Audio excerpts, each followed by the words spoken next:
It is hard eating a knob. So what are you saying? You could... I'm saying, like, I could eat a knob at night. I could eat a knob at night. I could eat a knob at night. I could eat a knob at night. I could eat a knob at night. I could eat a knob at night. I could eat a knob at night. I could eat a knob at night. I could eat a knob at night. I could eat a knob at night. Knob at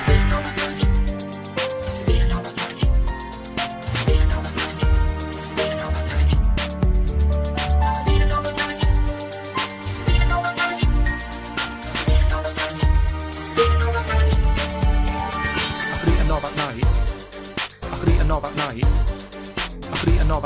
night. I could eat a knob at night. I could eat a knob at night. I could eat a knob at night. I could eat a knob at night.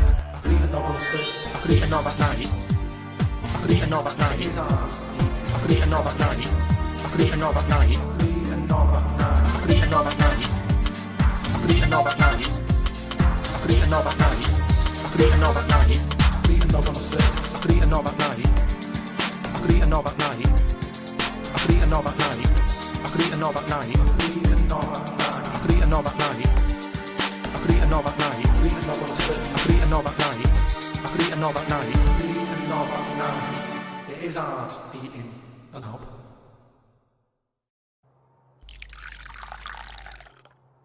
I was thinking the other day about, you know, your body and everything, because it is amazing, isn't it? How it works. Oh, yeah, yeah. Does the brain control you, or are you controlling the brain? I don't know if I'm in charge of mine. Nor do I, There's Carl. a surprise. Nor do I, Carl. No, do you know what I mean, though, by that? Does the brain control you, or do you control the brain? Like, don't you ever sort of think sometimes, say if you're making... But you are the brain. No, but I was making a shopping list, right? Going, right, I need some rice, kidney beans, and I thought I had everything, and I sort of was rolling up the paper, and then something went, oh, an onion. Your brain did something that. went an onion. Was it Suzanne? No, well, my brain sort of went, you forgot something. Yeah. I didn't think I'd forgot. I was No, you are your brain. No, but don't you understand? My brain was I was in control of my brain when I was writing down rice and kidney beans. But you're not in charge of the onion. That's another part of the brain that's in charge of the onion. The onion sector. Yeah. No, but I put the paper away, putting my coat on, ready to go and get the rice. Yes, but your onion lobe kicked in. What? So you put the paper in your pocket, you got the coat on, then you just suddenly hear Then from it nowhere, was just like onion. Yeah, I'm not even thinking about that shopping list. It's in my pocket. I'm thinking, do I need my gloves? It's cold out. Yeah. Suddenly, onion, and it was like, oh yeah, onion. Yeah, I had to get the paper out. So what I'm saying is, who's in charge? The brain, the mind, the brain is the... What are you doing? Who's in charge? That's just, you forgot the onion, then you remembered the onion. You must have forgotten things in the past. No, but not like that. Not where... Like, it just made me think, that was weird. Who reminded me of that? You did. Yeah, but I'm not... No, you are your brain. It's not like there's you, then there's a brain, then there's an extra one looking down at it. Oh, the meta brain, the thing above it. No, but your brain... How does your brain work? You give it information, don't you? Well, it takes... Do you mean you give it information? Well, It's doing if I sat in a room with nothing, not feeding it anything, it wouldn't know anything. No, but there's this thing there's two yous. It's this thing that there's this, Carl and Carl's brain. Yeah, there's not a duality in this. If you go, come on, now think. That's the brain saying that to itself. It's not. There's not two people in there having an argument. Come on, brain. And the brain's going, oh, don't you start, I was thinking then. And the other thing's going, brain, onion. And the brain goes, Carl, onion. You are your brain. If you are anything, you are your mind, your brain, your collection of memories, your personality. You're not what you look like. Does that answer your question, Carl? What did you think of then? You were thinking of a tortoise on a skateboard then when I did that last sentence, weren't you?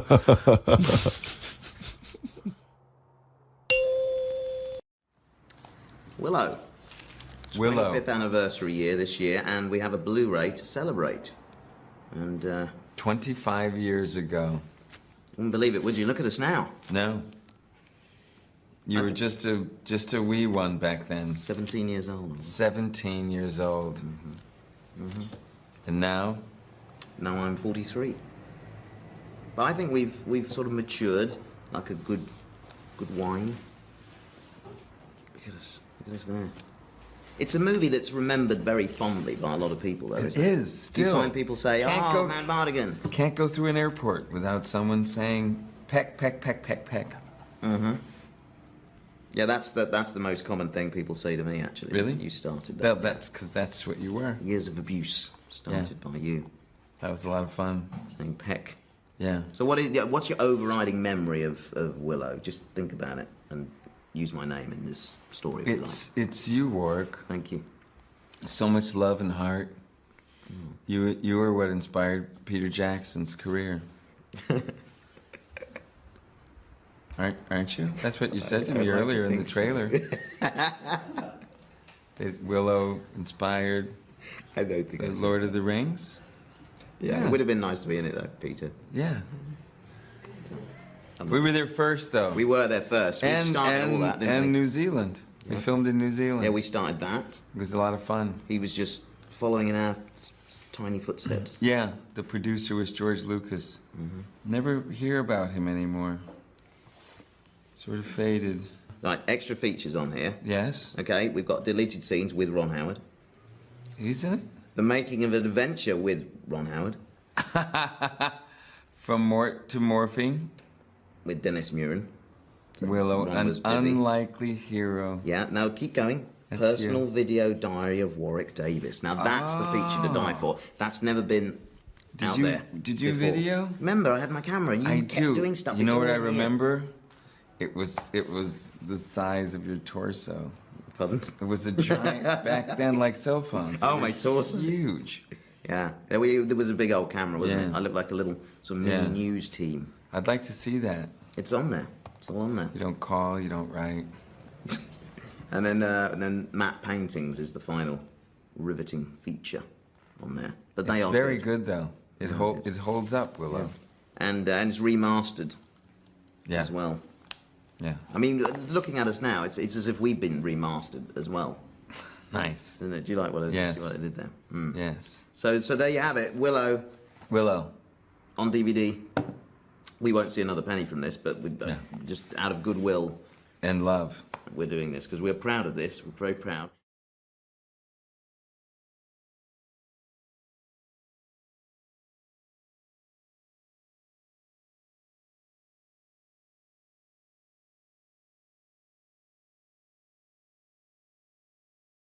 We do, of course, Rick, every week get thousands of emails. Emily from New York has asked Karl this.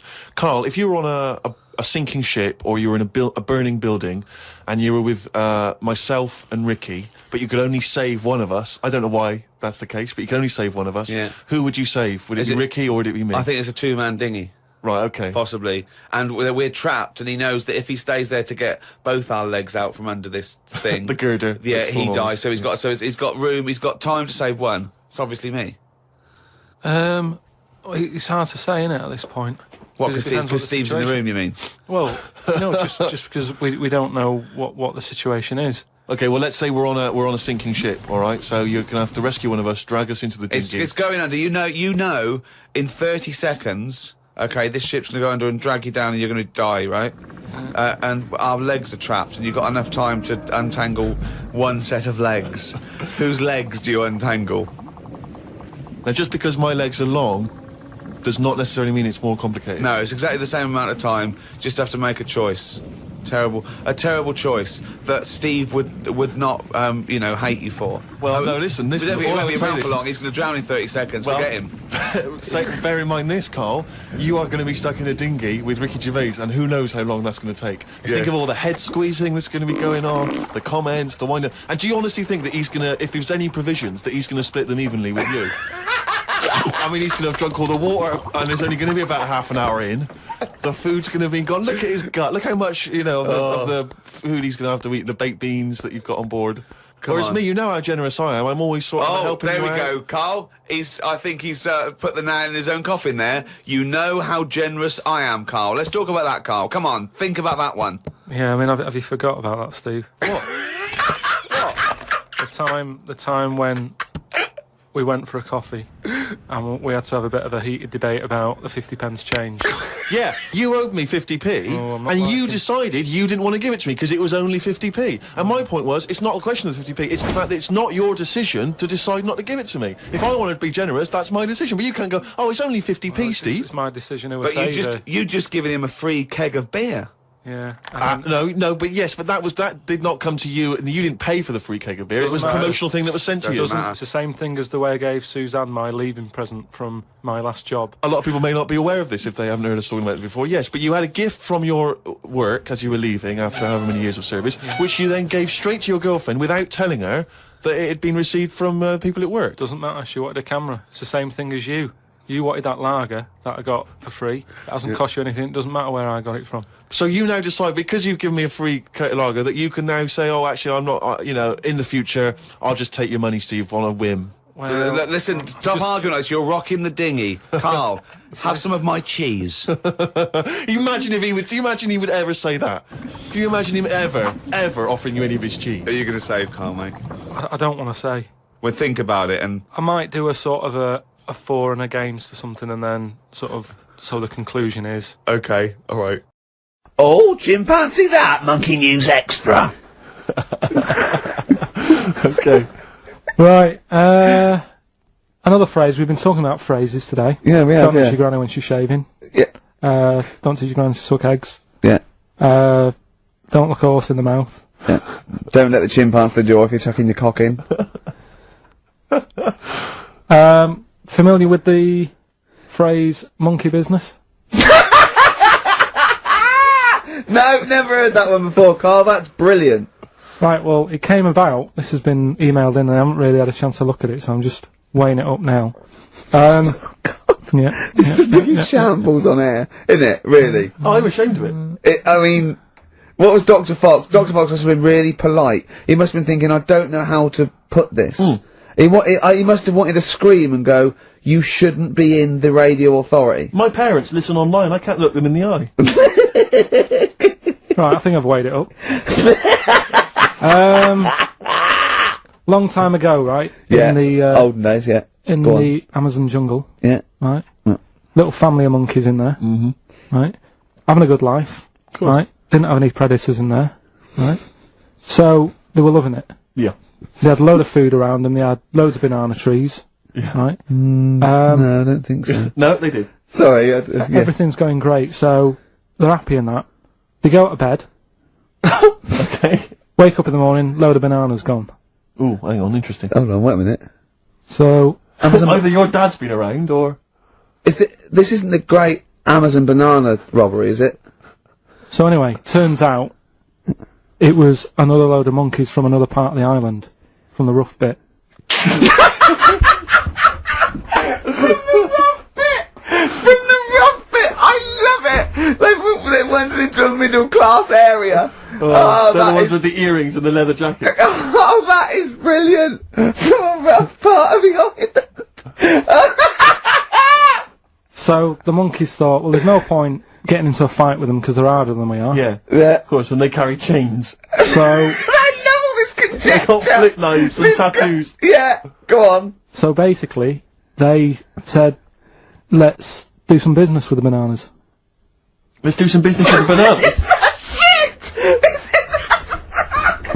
What are you talking about?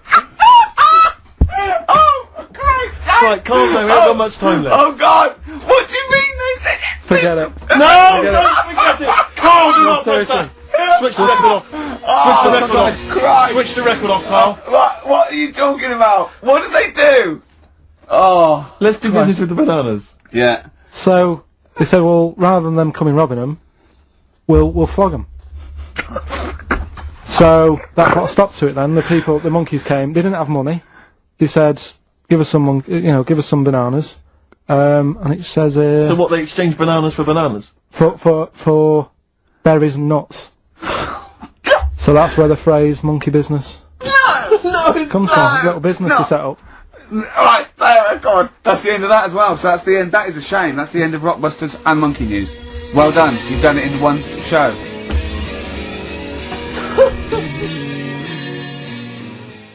instances where we had planned stuff that you were completely unaware of. In fact, most of the trip you had very little idea where you were going to go and what was going to happen. I think a highlight for both Ricky and I was when we gave you some very important training in the event that you were captured during a terrorist. Again, that went better than I ever imagined.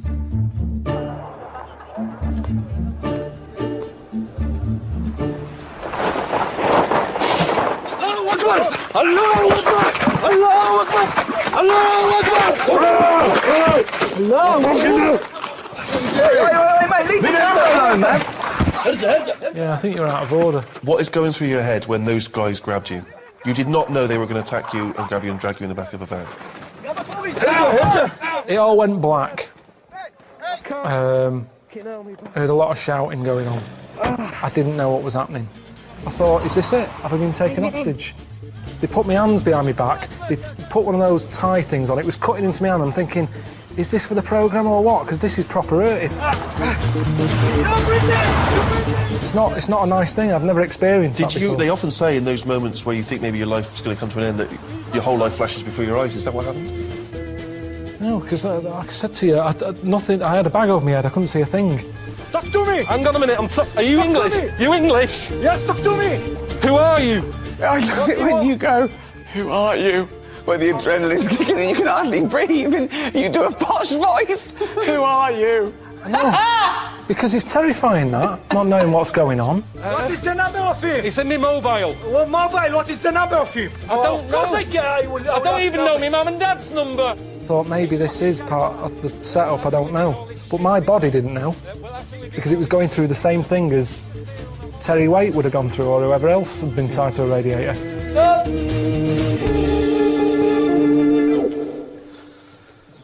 Did you learn anything from that, though? That was important training to make you able to cope if such a terrible thing did occur to you.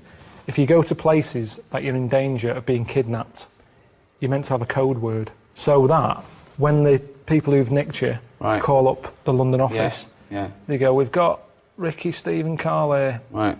And the London office go, yeah. Give us your code word. Well, at the time, it was Congress tart. Congress tart? How are you going to slip that into a conversation? No, you don't slip it in. They've got a bag over your head, gun to your head or whatever, tell them you've been kidnapped and you go, Congress tart, and they go, bloody hell, he's been kidnapped. Before you know it, the A-team's coming in. Right. So, ring. Hello, Karl, mate, how's it going? Congress tart. What? Congress tart. Rick, who's on the phone, mate? It's Karl. He said Congress tart, so he's definitely been kidnapped. Who are they? What do they want? Right. Who am I talking to now? Because them. Ask them. What do you want? He's asking what you want. Well, there's no one here to do that bit of role-playing, so maybe you should tell me what they're saying. They said, they just said they want to use me as bargaining power. But what do they want? What do they want? We'll see if we... But what do you actually want? Oh. What would they want? Is it money? Give them money. Okay, £5 million. Too much. I'm not spending that sort of cash. I've worked hard for this. You don't do that. I'm not spending that cash. You see, this is what worries me. I'm not spending £5 million to get you back. That's what's worrying. No. Because that's what would have happened. Can't we negotiate? Put them on. Yeah, here's Ricky. Right, you've got to play him as well, though. Hello? Hello? Who's that? Never mind who it is. Where's me £5 million? Can't afford £5 million at the moment. We're going to kill this kid if you don't give us the £5 million. How can We're you call getting him a sick kid? of him. Why? What's he doing? He's just shouting Congress tart. Give him the money. Give us the money. Okay. I wouldn't have got him to call you, actually. There's no way. There's no way. Okay, let's have a break. Oh!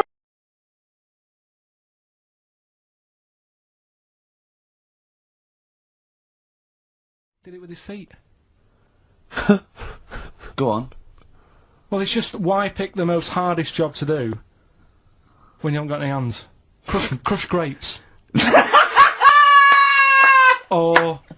Do you know what I mean? That annoys me. Oh, crush grapes. Imagine him being told that.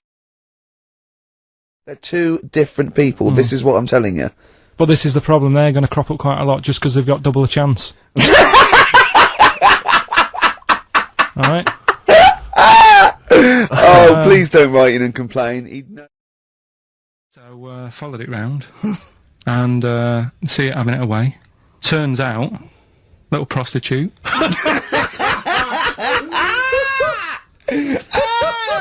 Oh God! It's a little monkey prostitute. And it was getting fatter because it was charging them bananas. What a load of old rubbish. It's charging them bananas. What was it? A boy or it was a Woman. Little woman monkey.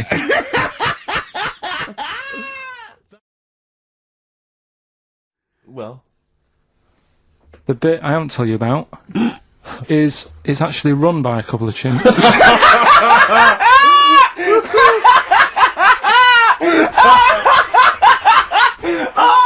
Oh God! Oh God! Oh God! You're a maniac! right. Oh, for Christ! Oh. Let's just. That's like coming a chimp. Let's Of just. course it's not. No, it is, because think about it, right? No, not think about it. What do you mean? Yes, it is. Of course, it's not run by a couple of chimps. What do they do? Get a loan? What would you do? I've always wanted to kick a duck up the arse.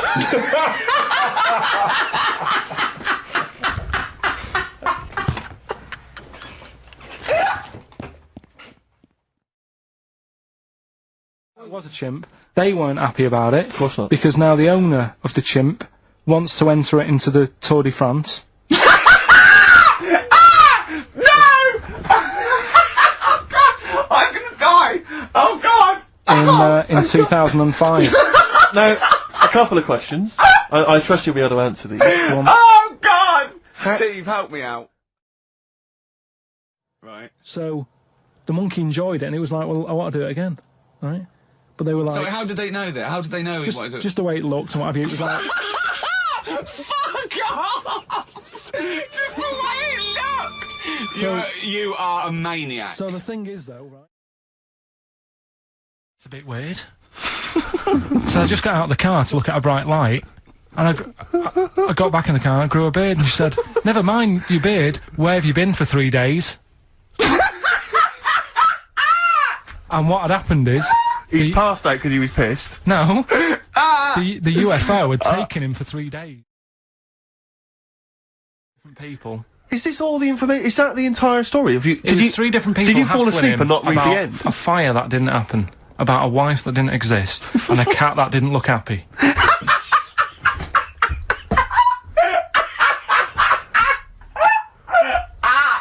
Oh, I'm gonna have a heart attack, Carl. It's a popular You thing. mean the kids that are born hairy? No, there's kids who've been born hairy, right? Yeah, that's it. No, but listen, and they walk around on all fours, and they drink milk from a saucer. Oh, Steve, this is No, too remember. Explain. Physics. Yeah. It was going on about the nuclear bomb and how powerful it is, and they put a manhole cover on top of one. Okay. Blew it up. Yeah. Never saw the manhole cover again.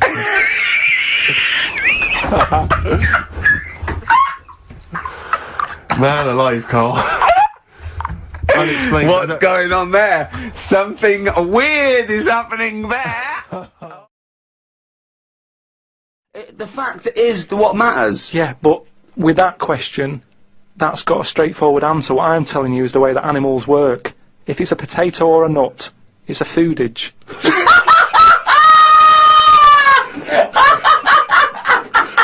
And once again, I return you to my question as before. What's your point? What point were you making?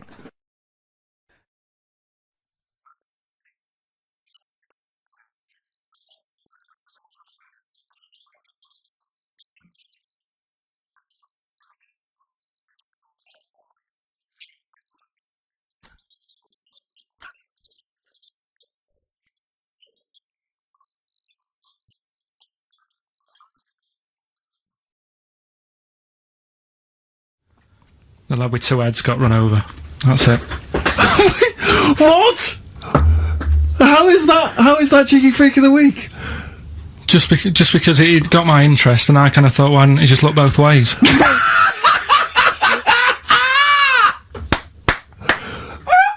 I'm intrigued to know how you... wasn't he looking both ways? I'm intrigued to know how you get run over. What was it, 1629? Yeah. Well, it's horses and that, wasn't it? Yeah. Oh, why wasn't he looking both ways? Karl Pilkington, you are a genius.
Okay, Karl.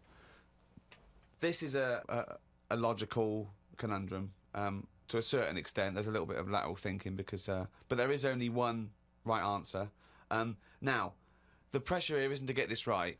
The pressure is when I've told you the answer to then understand it, because when I've explained this to people, I've laid out for them, they still can't quite get the concept. Okay, so There's 2 doors, Carl. Yeah. One leads to heaven, one leads to hell. Yeah. Okay, they're identical. You can't tell them apart. Okay, 50-50. Right. Obviously, you want to go to heaven, I assume. Right, there's 2 guards, identical guards, guarding each door. Okay? Right. The one guarding hell always tells a lie. The one guarding heaven always tells the truth. You have to ask one question to find out which is which, and then go through the door you want. What question do you ask? I've only got one. Yeah. And what? One to both? No, one to either of them. You don't know which one's which, though. So what question do you ask? Why can't I ask, like, both of them one? Because it's Because not the the rules are you can only ask one. There aren't actually 2 doors labelled heaven and hell, Carl. This is a leap of imagination here. And I've definitely got to answer. I've got to ask them a question. I can't just sort of have a feel of the door to see if there's any heat or anything. They're identical. You stand a few yards away. You cannot tell from the outside of these doors which is which. What question do you ask? I can't look through the keyhole or anything. There's no Don't get keyhole. anywhere near them. Let's imagine there's a small rope that prevents you from getting anywhere near, rather like outside a nightclub. Yeah. So they stood there. Yeah. They both look the same. They're both smiling. Yeah. But one of them's not really smiling. Really, he's trying to make me make a mistake, isn't he? Well, he's just going to lie when you ask him a question. If you ask him. So what's the point in asking a question? Do I know one of them's going to lie? Yeah. But would they be neighbours like this? Would they be that close? Why? I mean, we're not sure if these 2 guys get on. It's a logical. Well, I'll tell you the answer. No, I want to see if he can get it. He's almost there. No, he's not almost there. What am I thinking? No, hang on. Right, so you go up and you Yeah. go. You Right, go, hang on. Well, look, let's imagine that. Let's imagine Ricky and I are those 2 guys. Okay, right? But we have to. Well, me and Steve will decide which doors we're guarding. Okay. Right. I'm. Look away, Carl. Okay. Right, then. so we've decided. Okay, one of us is guarding hell and one of us is guarding heaven. Which question are you going to ask and who are you going to ask it to? Right. I'll just say to you, Steve. I'll go. Got some post for God here. That's not a question. That's a statement. Right, you've got some posts for God here. No, that's not a question. Yeah, but maybe the Alright. question's coming. You got some posts for God here, yeah. And it needs to be signed. It's not a question. Still not a question. No, let So him finish. Maybe is it's a question. God in? Because I need him to sign for this post. Is he in? Well, I can answer that as well if you want. Go on. He's in. He's behind my door. Do you want to answer it? Well, Yes. Do you, he's want, in. do you want to get him? Just Well, no, you've only got one question. So you're asking Steve, is God in? What's the answer? Yes. Ask me. Yes. look, lads. I'm just trying to do a job here. What am I going to do with this? Well, give it to me and I'll give it to God because he's behind my door. Steve? Yeah, give it to me and I'll take it into God because he's behind my door. You're an idiot. Let me tell you the answer. I'm guarding hell, by the way. I'm the devil. Steve's God, okay? So you asked me what Steve would say if you asked him what door he was guarding, and I'm going to lie. I know he'd say heaven because he'd tell the truth, but I'm lying, so he'd say hell. So the question is, if I was to ask the other one what door he was guarding, what would he say? And whatever the person answers is the door they're guarding. Steve, what door are you looking after? Well, Heaven. yeah. Why should I believe you? Because you don't know. No, that doesn't work. Because you asked me the same, and I'd say heaven as well. Right, so who do I believe? This is where you use your gut feeling, though, isn't it? This is what life's... Well, as opposed to the pure logic that Ricky's just used. I just think because there's a lot of questions in life where you don't know the answer and you go, do you know what? I don't like the look of him. So... They're identical. Yeah, but they're still identical twins. You always get a little snidey one. Yeah. You know, you just mentioned there about sort of no knickers and that. Is this going to be your Auntie Nora? No. Right. It's just, you know, like the last flat that I lived in, I always had a good view across the road and I could see It was the hairy. There was the hairy Well, Chinese. not hairy Chinese kid. He was just a Chinese kid, actually. Yeah. Yeah. Running Because about. that's rare, isn't it? Hairy Chinese kids, very rare, isn't it? Yeah. There's only one official sighting, isn't there? In one of those shit little magazines that you buy. Yeah, he was running around in his underpants. Did you? Sorry, you just swore ironically. I mean, I imagine if there's any newspapers listening, you did that because you're sort of jokey and. Yeah, go on. yeah. Let's not swear. And there was Go the on. old woman who didn't move. She was just sat there reading the book all the Who time. we wasn't think possibly died and no Well, one came round for weeks, might yeah. have been. But, and now I've moved, right? And it was quiet for a bit. I always look at what view I'm getting, right? Looks across and it was just sort of empty, sort of flats ready for people to move in and that, right? Anyway, people are in there now, right? And they've put all the furniture in, but I haven't put any curtains up, right? So anyway, I'm sort of washing up, just having a look out the window, right? Girl sort of wandering about, knickers on, right? With no knickers on. You mean No naked? knickers. Well, she had a bra on. Right, okay. But, She was no probably knickers. looking for a knickers. So, I thought, oh. And I don't know how long I was looking, No. right? But anyway, she looks across. Oh, God. I think she spotted me. Yeah. I think, oh, God. I felt really bad. Yeah. I said to Suzanne, Sorry, is this some sort of Peeping Tom confession while the Telegraph are listening? I've no idea. well, it's not, that's the thing though. Peepington. If I was peeping, she was peeping as well, because she was looking over. Works both ways, doesn't it? Yeah, but yeah, all she could see of you was your bald head. Yeah. No, but And your this hands is it. moving as you were washing up. And some white-looking substance frothing up. Particularly stubborn stain on this Yeah. glass. Yeah. Oh, God. Imagine that. Imagine if she looked across. I'm assuming your sink is lower than the window. But didn't she just cover up or something? Or she looked back and go, oh, you looking at my fanny? Well, the thing I did, What? I thought, oh, just sort of drop me boxer shorts. Because I What? thought, well, Suzanne said, what are you doing? What are you talking about? What are you talking about? No, just so they can see me cheeks of me. What are you talking about? No, because I thought if she thinks I'm walking about in the nude as well, then we've both got something out of it. Carl! This sounds like a bad excuse in court. I know. This is Or the plot of a film on Channel 5. I mean, this is like the doctor who got done right for exposing himself to a patient and then painted that little thing that you look down their throat pink. Yeah. And going, this is what they saw. yeah. No, so sorry, you were looking at a woman dancing around naked, right? So the only thing you could do was immediately drop your boxer shorts. So she looked across, saw you fully clothed, saw you took your No, boxers she off. wouldn't have done, because it's sort of just the top half and the sink's at a side angle, so I was sort of looking out. So This she is wouldn't have genius. so she wouldn't have seen your trousers then anyway. No, she did. I moved in front of the window more. So you then made them. You actually climbed in front of the. Oh, this is amazing! So you climbed in front of the window to show off no, your it wasn't naked obvious. lower half. Suzanne said, what are you doing? And I I bet said, she did. What are you looking at? I sent you in here to What clean are up. you doing? I'm just taking my trousers down, standing over the window. Why? Because there's a naked woman across the road. What do you think I'm doing, Suzanne? I'm exposing myself while looking at some free fanny. leave it. What's up with you, Suzanne? leave it then, leave it. Christ. Are we doing Rockbusters or what? Yeah. Oh, she sent you in there to read up on Einstein. She comes in and finds out. Oh, brilliant! Anyway, Wait a minute, can I just get a final question? What did the woman across the way? What happened? What was her I reaction? didn't look again. I just thought you've seen a bit of action as well. We're both happy. Let's leave it. Brilliant. So were you waddling around like a penguin with your trousers around your ankle? I just was walking about, and Suzanne said, "What are you doing?" I said, "I'll explain to you in a bit, but don't look out the window because then it's Excellent. obvious." Then he sees that she calls her husband to look at Carl walking around naked. He goes, "Oh, she's got a quick, Suzanne, get him out. There's only one with you can do. Get some more friends. They've gone one more." Anyway, Brilliant. Right, play a record and So- come back to Rockbusters. And Monkey News. We haven't got enough time. Do Rockbusters. Oh, God almighty.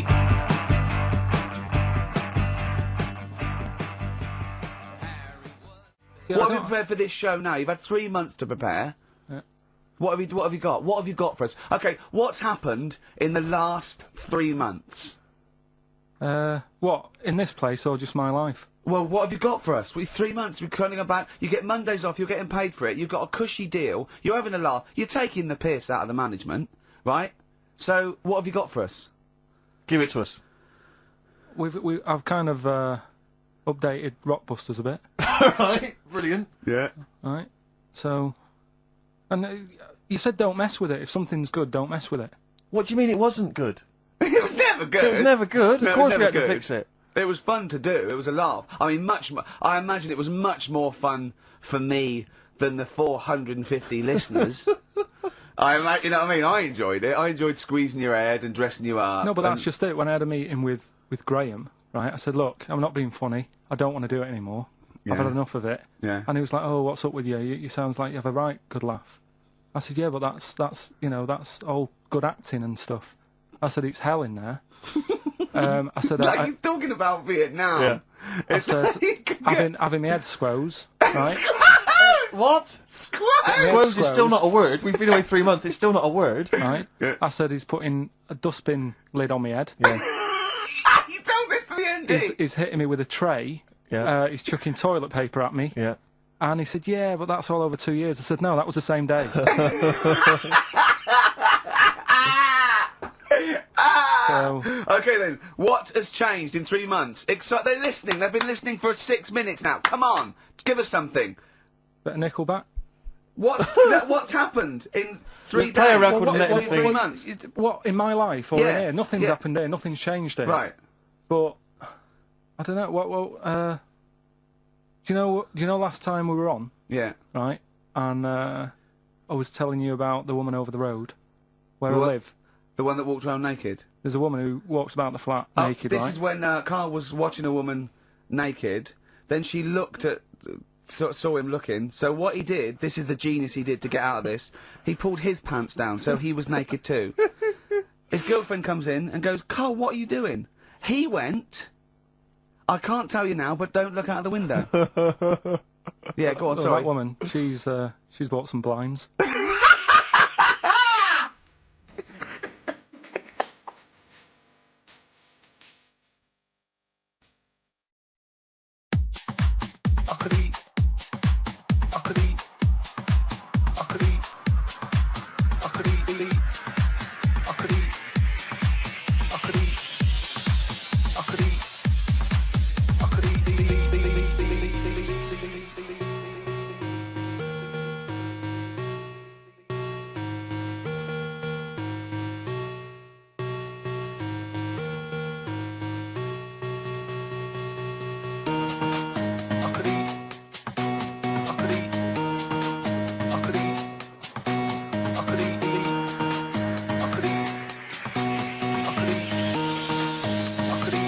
I could eat a knob at night.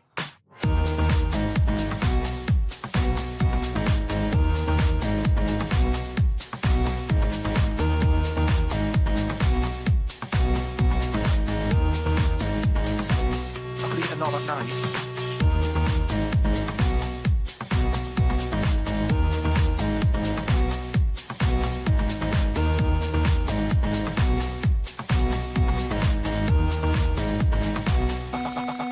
I could eat a knob at night.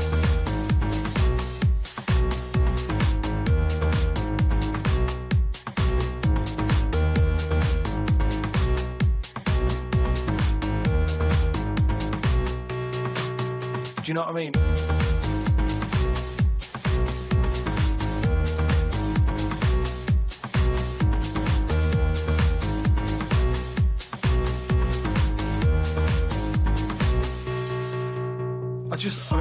I watch it. I like those little trial bits, right? Yeah. But what I don't think people realise is, right, it is hard eating a little kangaroo knob. Right? Really? How'd you know? No, it's just, you know, you think about it and you go, oh, I couldn't do that, right?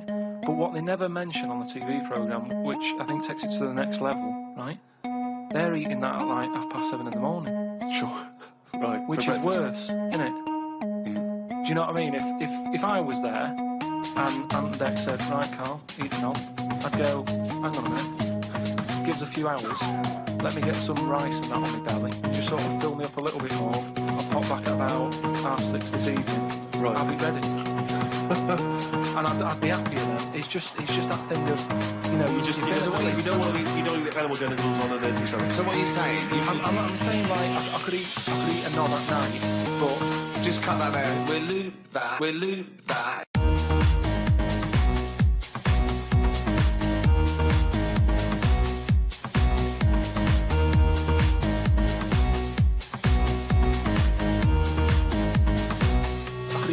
night.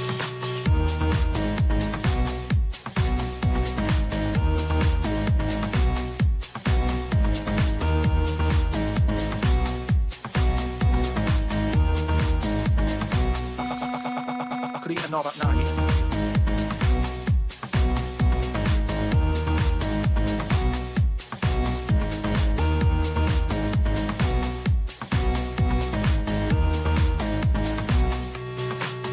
Do you know what I mean?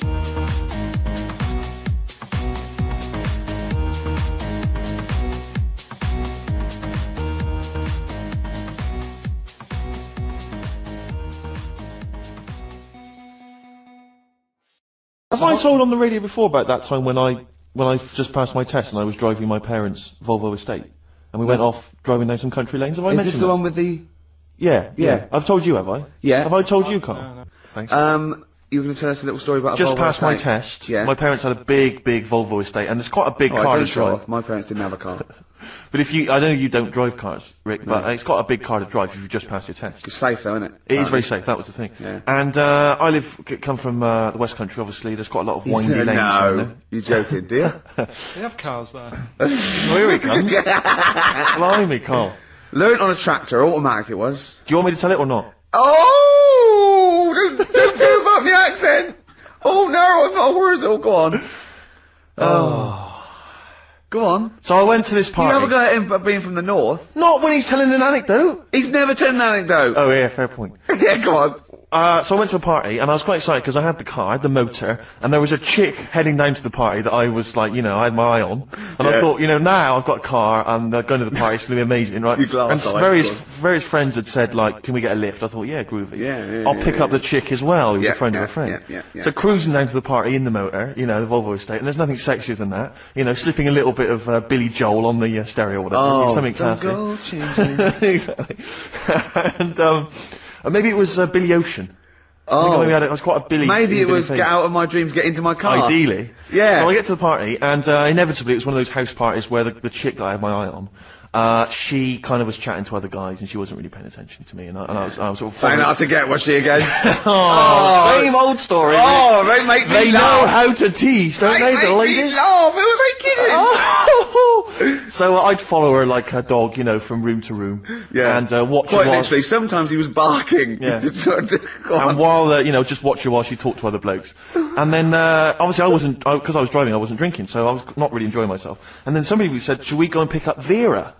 And I thought, right, okay. And they went, Steve's got a car, let's all leap in there, we'll go pick up Vera. And this girl was like up for it as well, so I thought, brilliant, I'll be back in the car with her, away from all these lads. yeah. One guy she had her eye on, he came as well, I was a little bit annoyed. Yeah. But anyway, he was in the car, so I'm driving down these country lanes, just driving along, and they're directing me, they're saying, go left here, go right. And then suddenly we stop, and one of them goes, just drive into that field, this pitch black field, right? And I'm sort of, well, it is my parents' car. Just drive in the field, Steve. I'm thinking, well, I don't want to, not seem like I'm a hard, cool, crazy kind of guy, because the chick's in the car. So drove the car into the field. They all leapt out, started running off into the darkness, shouting, Vera, Vera, Vera, where are you? So I'm just sort of sat there in the car, waiting. Wasn't Vera Lynn, was it? Because she likes to hide in fields. Bizarrely, it wasn't. Right. It was just, I was just left in the car on my own with Billy Ocean, and suddenly, out of the darkness, they come back holding a Vietnamese pot-bellied pig that they had stole from a nearby farm, and they knew that the pig was called Vera because someone knew the farmer or something. Anyway, so they got this pig, so now they're going, I'll put the pig in the back of the car, we'll take it back to the party, it'll be hilarious. I'm thinking, well, I'm not sure I want a pig and all its, piggy crap in the car, right, crammed in there. But they say, yeah, so obviously I'm thinking again, I don't want to look like I'm, a nerd. I'm terrified of that, Rick, ever happens. Yeah. So, yeah. So you go, hey, bring the pig into the car. Exactly. I'm no nerd. Exactly. Yeah, go on. So now we drive off again. I've got this pig kind of screeching in the back of the car. And they say, stop again, let's do some cow tipping. And they do that old thing, about the fact, because cows sleep standing up, don't they? So you can push a cow over and stuff. Yeah. So they're having a wild time, hilarious. So this time, now we get to a sort of dead end in the road. And they say, well, turn around, let's go back to the party. And I'm thinking, fine. Try and do a 3-point turn in this very narrow country lane, right? Get the Volvo estate wedged horizontally across the road. Can't get it out, just can't seem to sort it out. I don't know what, I'm panicking because there's a pig in the car, right? And local disgruntled farmers, right? people drunk, partying, probably off their head on some kind of weed, Rick. Was it loads of blokes with, like, pitchforks and flaming torches Exactly. going, burn him, he's playing with our pig? Exactly that. And so that, do you know, I was so terrified that all I could think was they're going to have to send a helicopter to lower a magnet onto the top of the car to lift the car up and put it the right way round. You used to read a lot of comics, didn't you? Yeah. Yeah. So, do you know what I started doing? What? Crying. Did you really? Yeah. Why? So started crying, just very slightly, started getting upset. And the other guy that the girl fancied, he had to get into the driving seat and sort it out for me by slowly edging forward So and that's the backwards. worst bit of the whole story. Yeah, edging slowly back and forwards. He just sorted it out, just slowly worked the car back round, and then we were off. You're just gently weeping. Just gently where weeping in the back. The bloke had just taken the bird that you saw from a distance. Exactly. That was basically your wife in your head by then. Oh, yes. Wasn't it? I can't We were believe it. happily married with a pig for a child. Don't joke, that could happen. I know. The pigs come, if you like. Sorry? What? What did you say? What did you say? What did you say? When you do what, Carl? What? What did you say? No, what did you say? Because I don't want to have to go to the radio authority again. What did you say then? Just remember.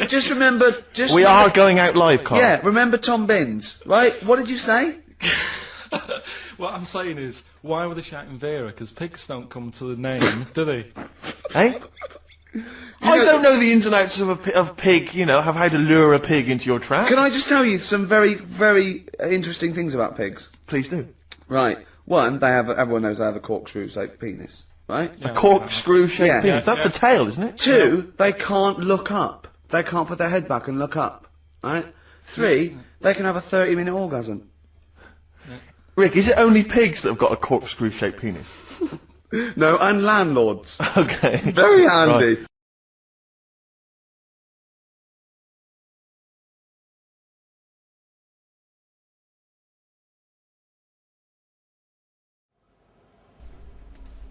I did my new book at home, you know, all the writing and the drawings and that, which, you know, should be a pleasure to do, really, you know, working out of home, but it wasn't.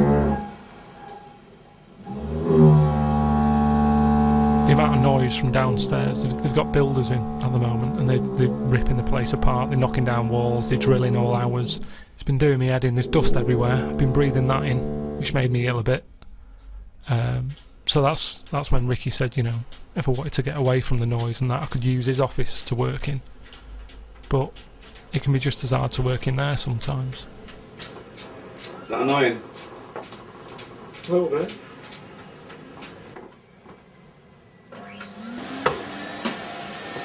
Gotta keep it clean. Gotta keep hygienic, haven't you? You were complaining before that you were ill. So you keep your surroundings clean, then you will never get ill, will you?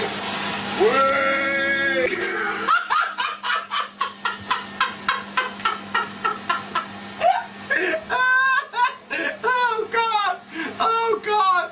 That was amazing! So that's why I decided, you know, it'd be easier just to work at home in the end.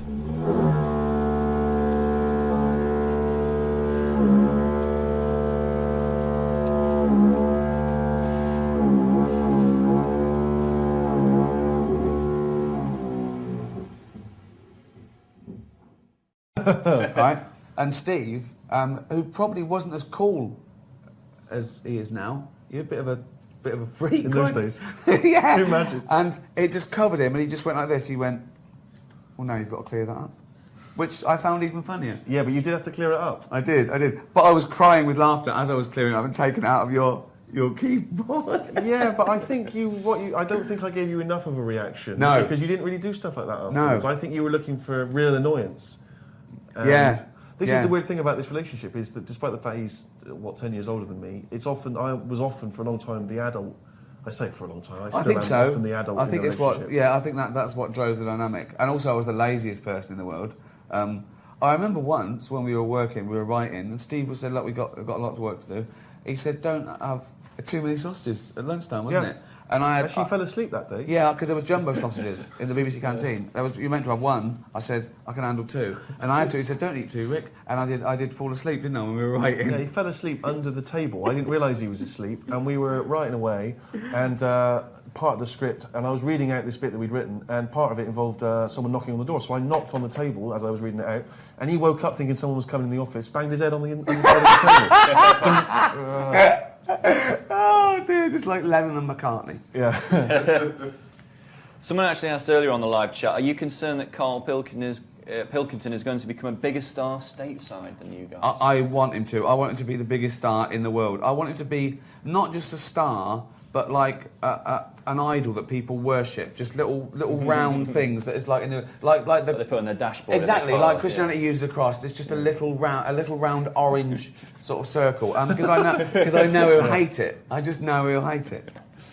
Apart from Leonardo DiCaprio, was there anyone you wanted for extras that you didn't get? Anyone that you approached, told you to bugger off and shove it up your arse, says Jack Lovejoy. There was only one person who said no, and that was Keith Harrison Orville.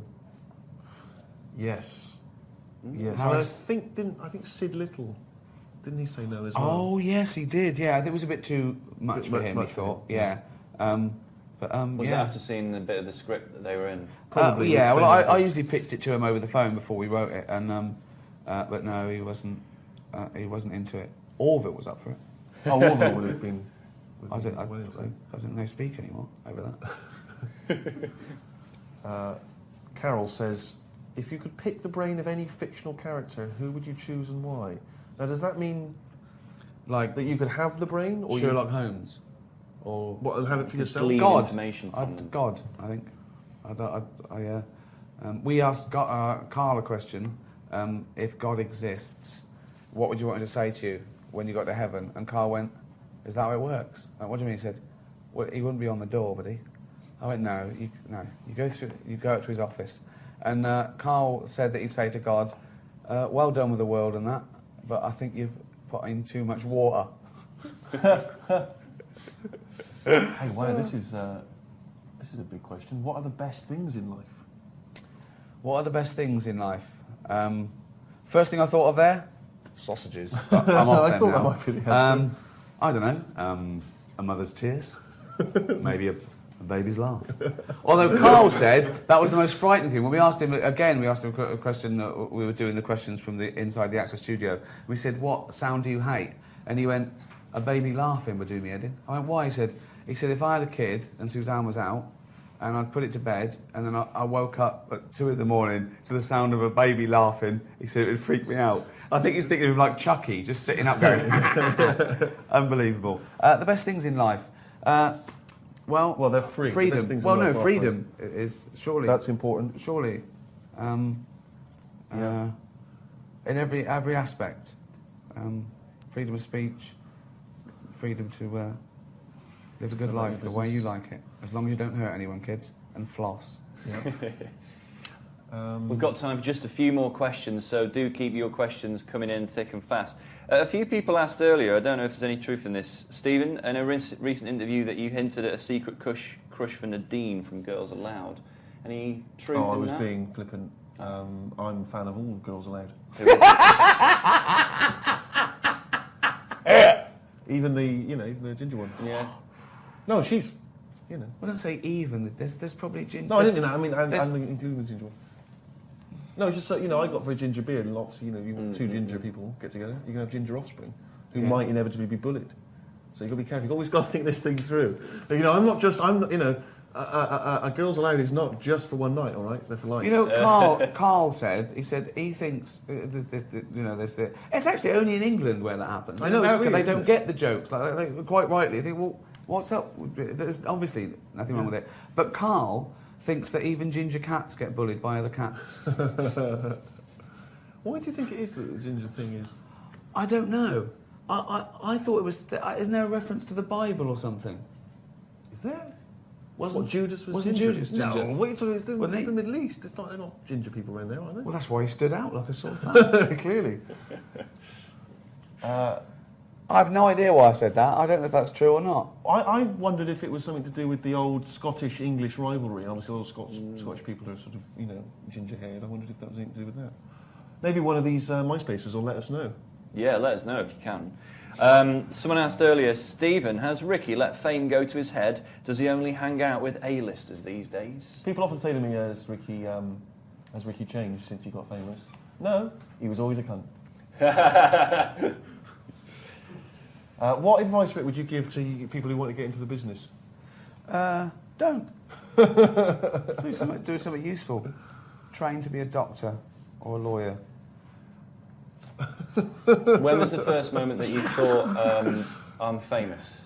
Because you were on the 11 o'clock show. That was the first time I saw you. I was always worried about that. I was always worried about the word, that I didn't want to be lumped in with those people who do anything to be famous, just live their life like an open wound. Fame per se is nothing and largely pointless, and it usually only has detrimental effects, to be honest, you know.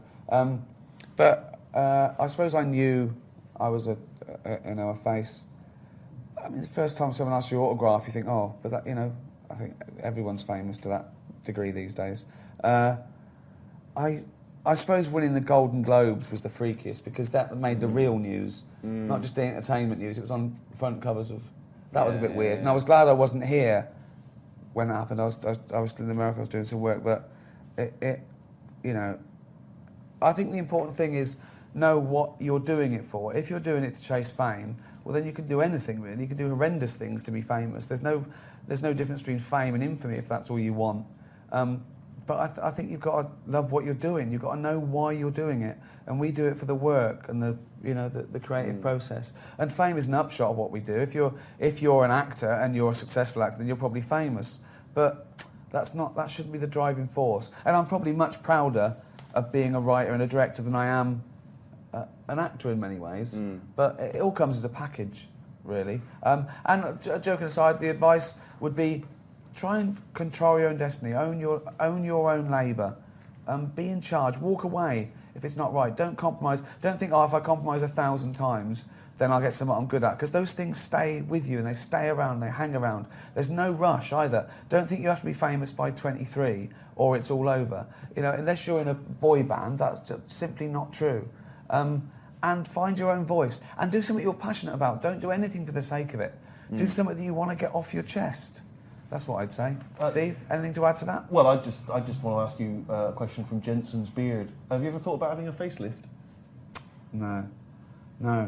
I don't even like going to the doctors when I'm seriously ill. So the point of voluntarily going under the knife where you might die because your face is saggy, well, that's age, that's gravity. I mean, it's crazy. These people that have these things that have ribs out and, just unbelievable. Who cares? Do you remember that story, which is obviously a myth, about Prince having ribs removed so he could suck his own? Yeah. Why are you looking sheepish? It's not something you're considering? No, I'm just worried about you've just said. Well, it's obviously nonsense. Well, that's good. It's patently nonsense, isn't it? Can he not suck his own? Sure. No, really not. Ribs are in the way. You know what? Hobbob is on the Bobbler. Oh, again? He's on the chat and Bob Meister! he's clarifying the ginger issue. He's saying red hair was thought to be a mark of beastly sexual desire and moral degeneration. From when, though?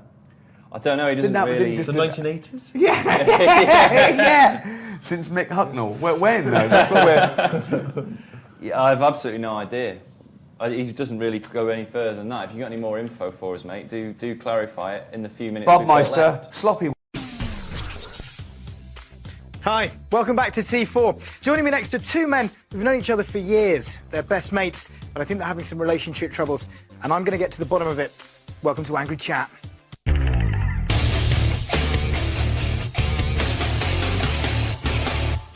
So today we're going to see if we can help two men settle their differences. Let's meet Ricky and Karl. Thanks, guys. Thanks, Ricky. Karl, thanks for coming in. Ricky, we're here to talk about you and Karl. Right. And your relationship. Yeah. Okay. How do you feel about Karl? So how do you feel about your friendship with Karl? How would you describe that? He's my best mate. He's got a little round head. He's He's honest, hard-working. Sure. Sees the world differently. Okay. That's all fairly positive stuff. Karl, over to you. Your friendship with Ricky, how would Take you... his trousers off. I'm going to stand up. It was a bit ridiculous. That's a little bit... I'll keep one hand there. Karl, let's talk about your friendship with Ricky. Known him for what? Let's get into the 10 room. years? 10 years, yeah. Right. First time we met. Tell him the first time we He met. hit me on the head with a mobile phone. Because I wanted to see what noise it made. Because I'd never seen a head like it. It was totally round. I wonder if it made a round noise. I said, don't do that. He said, all right. He put a dustbin lid on my head. Yeah, And then also because the dustbin was totally round, so I saw how bald it was. I wanted to see what noise the phone made. It made a good noise. Then I noticed there was a bin that would fit. It did fit. What else do you want to know? Well, this is quite good stuff so far. I mean, how did you feel when he hit you on the head? It's just a surprise. Was it a surprise? I wasn't Okay. expecting it. I mean, I don't think Terry Wogan's radio producer got it on the head with a mobile phone from... This is when you were producing him? Yeah. It's when you were producing him? Yeah. They said when Idiot Abroad came out, they said, oh, I'm bullying him. But why would he do it? You know? That's a good question. Why do you do it? Just like you doing this. Yeah? Paying the bills. Paying the bills. Making the money. So is that how you describe your friendship with Ricky? One of pure necessity to pay the bills? There's a 'Cause that's pretty part sad. of that. You know, I mean, it's a partnership. Yeah? It's like... There's an understanding. People don't realise that we're best mates. So when they see you doing these shows like An Idiot Abroad or the podcast, it looks like bullying, winding you up. What would you say to them? Don't worry about it, honestly. Which I don't think they are. No. I think the people at home are not bothered. They're just watching it and going, oh, it's all right, I quite like this. Yeah. They're just as bad if they're at home watching Yeah, if it was bullying, what are they doing What are about they it? doing? Exactly. They're not getting onto Esther Ransom. No. They're not sorting the problem out. Yeah. They're not worrying about it, so don't worry about it. We're mates. 10 years. Yeah? Yeah. He annoys me a little Safe. bit. Look at that. Look at that little touch, ladies and gentlemen. They've done a little touch there. Now, give them a round of applause for that, because that's definitely a breakthrough of sorts. I mean, he does get on my nerves a bit. Yeah. Sure, who But doesn't? That's I my could job. annoy him. If I didn't get on his nerves, nothing would happen. I know how to annoy him.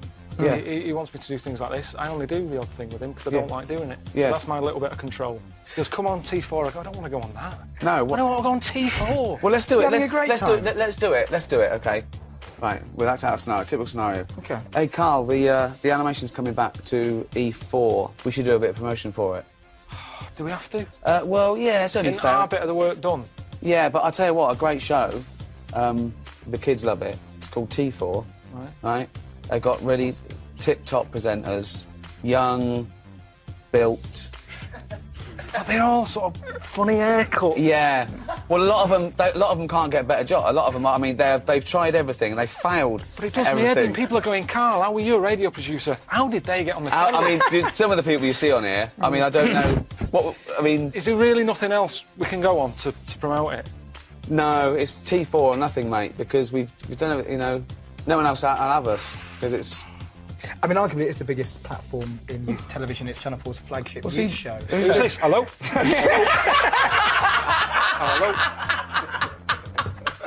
Hello? All right then, let's go on it then. Who is it? Who's on there? It's a fellow in a tight, shiny suit with the most enormous quiff Right. you've ever seen. All right. I'll Yeah. see you Be later. careful if he kneels down and touches you. All right. See Because you he's in a been in bit. trouble for that before. Cheers, mate. See you in a bit. See you later, mate. Okay. And on that note, I think shake on it, guys. Shake on it. Cheers. And give him another round of applause. Join us next time on Angry Chat when we ask, where are you putting your hands? With Kermit the Frog. Up now, here's The Big Bang Theory. Do a typical day in the life of Karl Pilkington. So, for my first question is, what time does Suzanne have to wake up? Does that annoy you? Does she have to get up earlier than you? Because she's got a proper job. The alarm goes off. What time? About 7. That seems early. Yeah, but I'm used to it now. Okay. At the Now, you moment, spring out of bed, make her a cup of tea, do you? no. Right. I let her get up, mess about. By mess about, you mean get ready for work? Yeah. Right. She's not being quiet, so I'm awake now. Right? What do you mean she's not being quiet? Well, she's just banging about, like I say, heavy-handed. I don't know how she does it. It's just doors and stuff. Everything seems like the Hulk's in the house. Bounding about. Just don't be heavy-handed with it. When even like pulling the curtains shut and stuff, because it's not her who has to fix it. Do you know what I mean? When she's yanking at them and pulling them open. It's like, just pull them like that. I've put them on a nice rail. Just pull them slowly like that. Right. It's things like that. I think the problem is, most of the day, I'm on my own. Right. Right? I'm doing DIY at home. I'm quite happy. No one's there annoying me. I go for my lunch later than everyone else, so I don't have to see people. He's like Quasimodo, isn't he? He's like coming down when everyone else is not there. No one's around. Suzanne! No, but then that's the problem. Suzanne then comes home. She's been sort of with people, so she comes in with loads of energy, and I'm going, just slow down. Stop going on. Then she's breaking stuff, and that's probably the last thing. She's breaking? She's heavy-handed with all the stuff I've been fixing. She broke the shutters. What else did she break? Well, you could have done a good job. I did do a good job. Shutters? Where do you live? In the Old West? What do you mean the shutters? Some shutters on a window. I like it dark. I don't want them to see me. What a mum. So what else has she broken? She's always breaking stuff. The light switch outside. Heavy-handed. She forces things. If it doesn't work, it doesn't work. It doesn't matter how hard you hit it or how hard you pull it. Just tell me if it doesn't work and I'll sort it. That's what I do these days. I'm like a caretaker to Suzanne's house. I'm wandering around and replacing stuff that she's fucked up. Jesus. Octopus. I've never seen anything so weird. Say if I'd come from another planet and everything was lined up in a row and they said, right, we're going to give you a crash course in what's knocking about on this planet. And you go, right, go on then. And you go, this is man, here's woman, here's a dog, here's a cat, here's an octopus, I go, hang on a minute, what is this?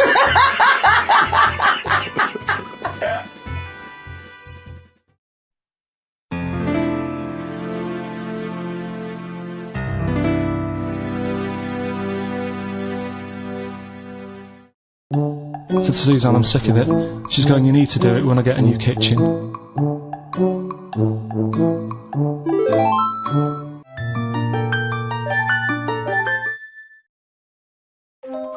I thought I was going to be seeing The Wonder today, but Ricky and Steve have called up, said forget that. You're going to be spending the afternoon in a little village. You know, travel programme, showing you the world, how others live, little communities and all that. Just look at this map. It's a dwarf village. It's like this little town that they set up.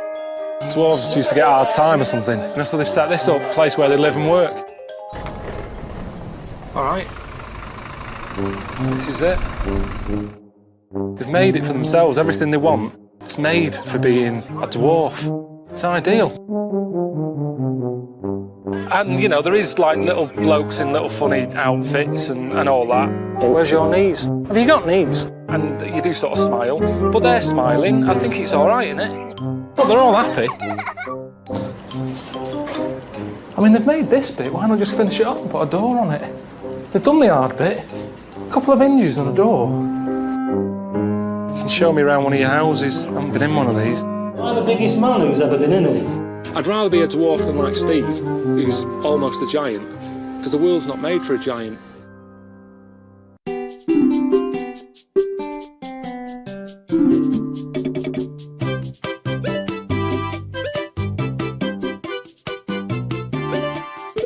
The skill of this. I'm doing a little bit of woodwork. Looks amazing. I mean, that's not crap, is it?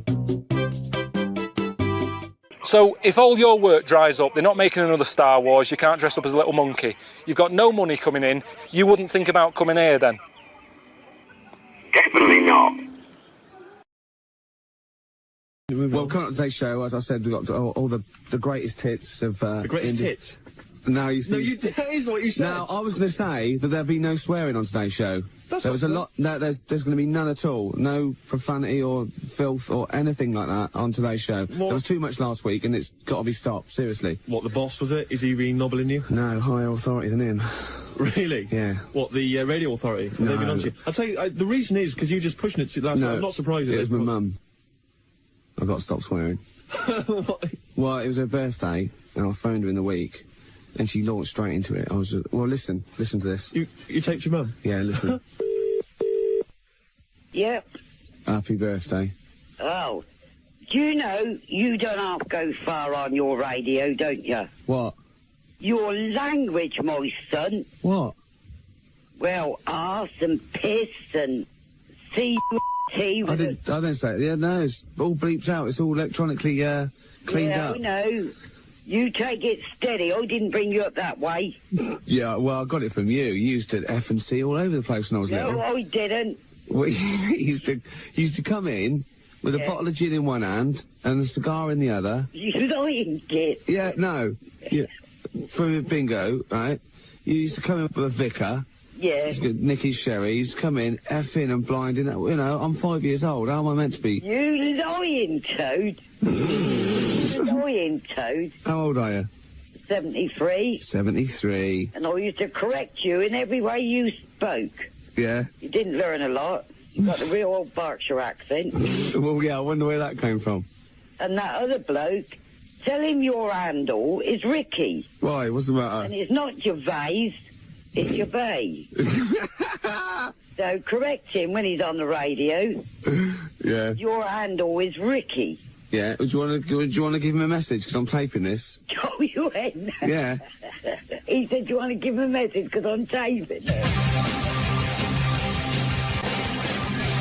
Faith No More from Out of Nowhere on XFM 104.9. Well. Yeah. Yeah. Pathetic. What? Gervais? Oh, it's got to be Ricky Gervais. My mummy says it's got to be Ricky Gervais. You don't want to get on the wrong side of her. Don't call me Gervais anymore. It's Ricky Gervais. Honestly, you don't want to wind her up. What's all that nonsense about handle? Your handle is Ricky Gervais. What handle? What's she talking about? She was into CB, wasn't she? What? Yeah.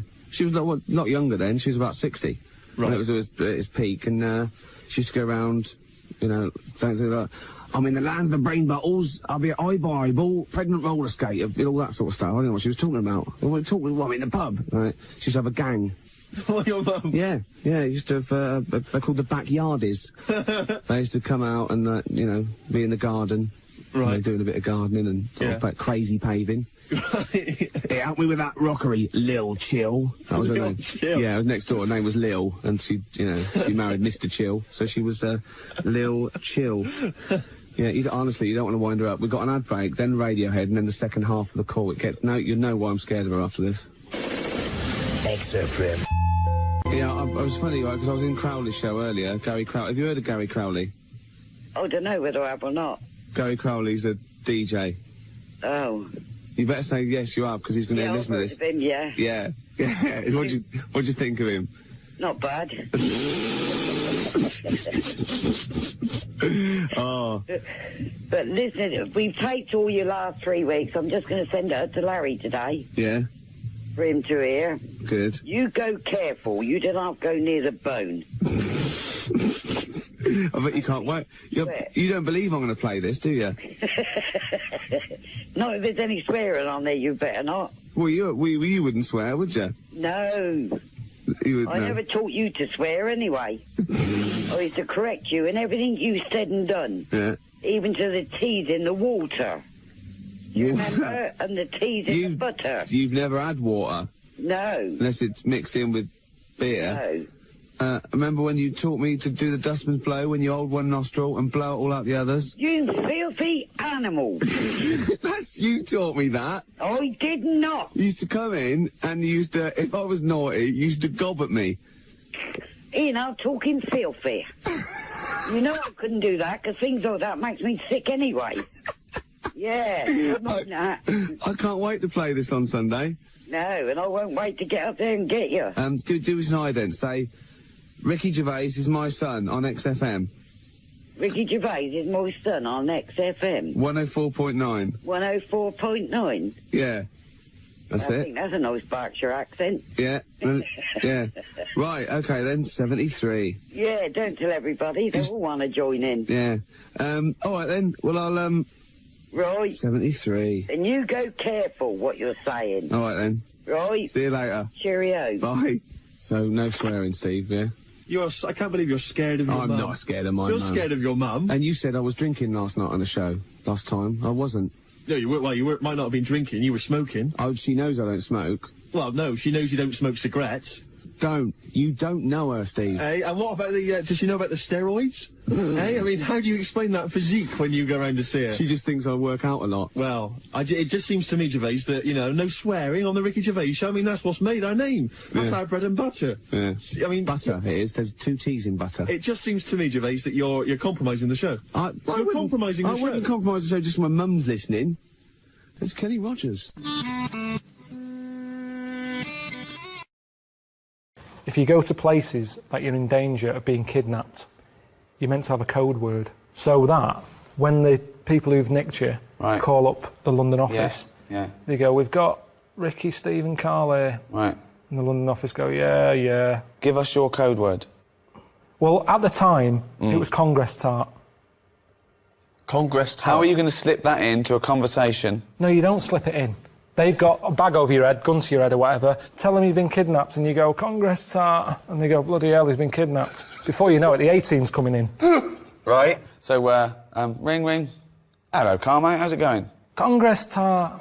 What? Congress tart. Rick, who's on the phone, mate? It's Karl. He said Congress tart, so he's definitely been kidnapped. Who are they? What do they want? Right. Who am I talking to now? Because them. Ask them. What do you want? He's asking what you want. Well, there's no one here to do that bit of role-playing, so maybe you should tell me what they're saying. They said, they just said they want to use me as bargaining power. But what do they want? What do they want? We'll see if we... But what do you actually want? Oh. What would they want? Is it money? Give them money. Okay, £5 million. Too much. I'm not spending that sort of cash. I've worked hard for this. You don't do that. I'm not spending that cash. You see, this is what worries me. I'm not spending $5 million to get you back. That's what's worrying. No. Because that's what would have happened. Can't we negotiate? Put them on. Yeah, here's Ricky. Right, you've got to play him as well, though. Hello? Hello? Who's that? Never mind who it is. Where's my $5 million? Can't afford $5 million at the moment. We're going to kill this kid if you don't give us the $5 million. How can We're you call getting him a sick kid? of him. Why? What's he doing? He's just shouting Congress tart. Give him the money. Give us the money. Okay. I wouldn't have got him to call you, actually. There's no way. There's no way. Okay, let's have a break. Oh, God! Oh, God! Well, here's the question. This is going to be dynamite. No. No, I know. This is like Plato. Go on. I know it's going to be good. Is being English a burden? What does that mean? Yeah. Just because it's one of the... They say it's one of the most... Are we the most hated nation on earth? No. No, I don't think we are. No? It's the Americans. We're second, are we? Oh, yours is so rubbish at Eurovision. Yeah, I suppose so. What, Eurovision Song Contest? Yeah. I don't think you're meant to take that too seriously. I think the embarrassing thing When is... you've got people up there singing boom, bang, a bang, it's not to be... I don't think it's a barometer of doing well in the global market. I think the problem is now that whereas England, for good or bad, was once, it ruled much of the globe and a vast empire. At its now, peak, the empire was 4 times bigger than the Roman Empire. What do you think of that, Karl? Did we do anything though? When we had a lot of people, did we do anything? Because I think it's like a business. Yeah. When a company gets too big, you take on too many people, and then you've got places for people to hide. So even though you've got a lot of people turning up late for stuff, hiding, pretending they're doing stuff. Yeah. I'd say keep the empire small, but keep them all good. It's not about numbers. There's not power in numbers. There's a lot of laziness in numbers. Small group. Red Hand Gang. They got everything done. The what? Famous Five. Musketeers. There's only 3. You don't need loads. D'Artagnan wasn't even one of them. Well, not an official musketeer. That annoyed me a little bit because he was the main one for me. Yeah. D'Artagnan. 7 dwarfs. Got it all covered in 7. What did they get covered? No, they just had everything covered. If you wanted happy, come here. Feel like moaning, get moany over. No, there wasn't a moaning. Well, I don't know all the names. Grumpy. But I'm just saying to you, you got it covered in 7. Got it done in 7. Don't have 10. Magnificent 7. You're doubling up. Yeah. Yeah, it's always... But I'm just saying, so the empire, it's not about the amount of people. You don't need loads of people. England's tiny. but we used to be good at something. I don't know what we're good at anymore. Good at war. We're always good at war. We don't do that anymore, do we? Well, we did. We're We've had a rubbish war at recently. stuff. We're not We good at invented the anything language. anymore.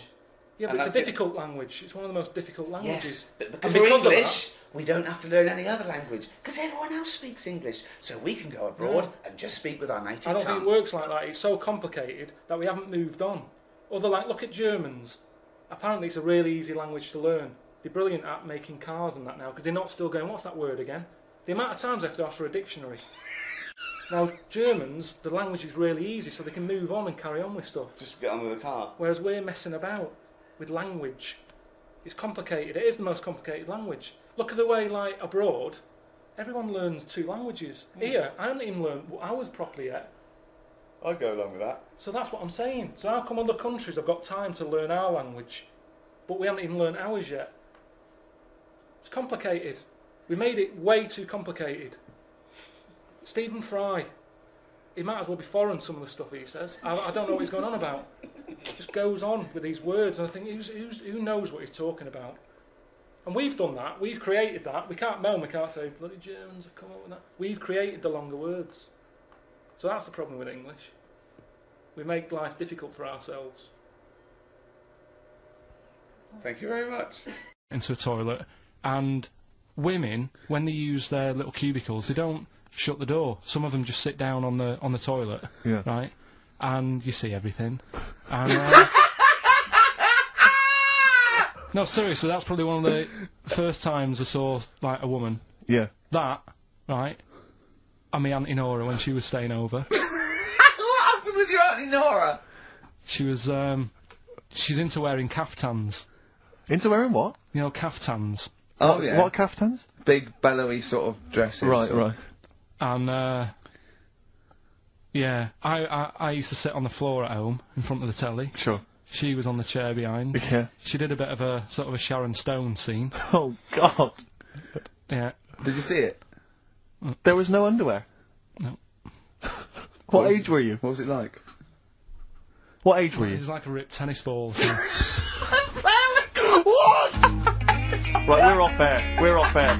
Either that or put us in for the Sonys. I'd be more confident if I had someone else's body, because if anyone dissed it, I can go, no, it's bad, innit? But it's What not are you mine. talking about? Well, it's like, say, As opposed to someone else's head? yeah. Well, What, it you'd wouldn't be me, would it? The head is me. Well, of course it is, that's what I mean. Yeah, So the what do you head's mean? me. You'd be happier having someone else's body? What, than your own? What I mean is, say if you're wandering about, for some reason, there's an incident.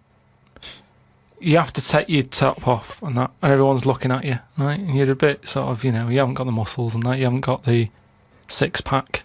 Right. Which isn't that nice anyway. I don't know why that's become a nice thing, really, seeing the insides of you.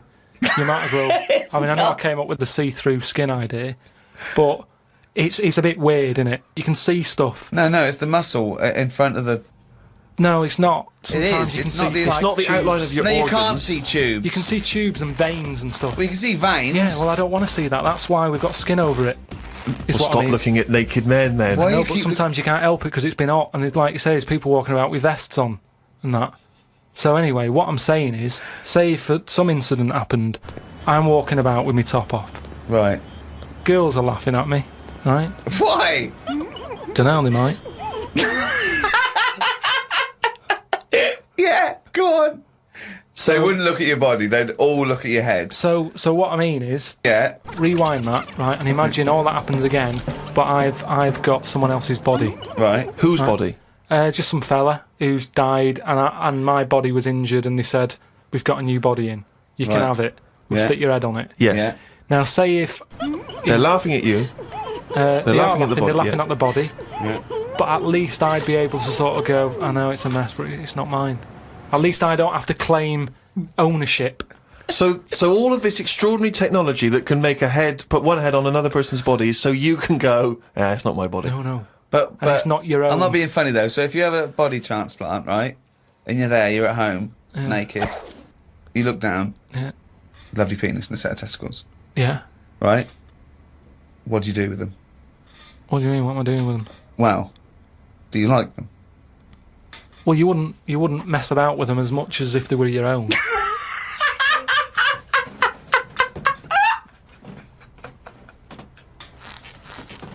But if you did mess about with them, would you feel guilty that you were messing about with another man's testicles and penis? And it's the full body? Yeah. No, because they're not my hands either.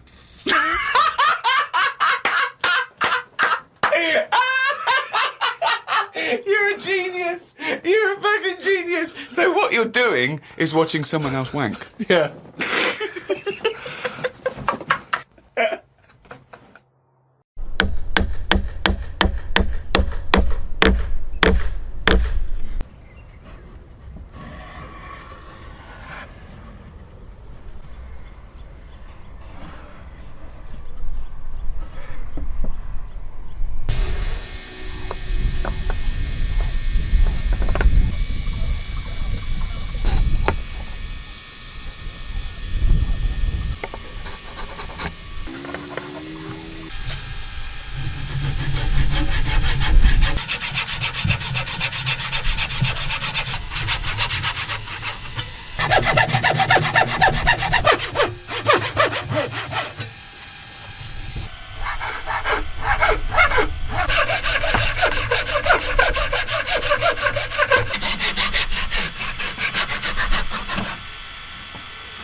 and welcome to Learn English with Ricky Gervais.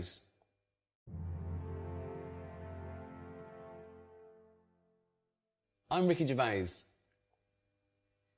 With me, Karl Pilkington. All right. I won't be speaking your language, I won't be translating what I say, I'll just be speaking English, okay? The translation will come up on the bottom of the screen.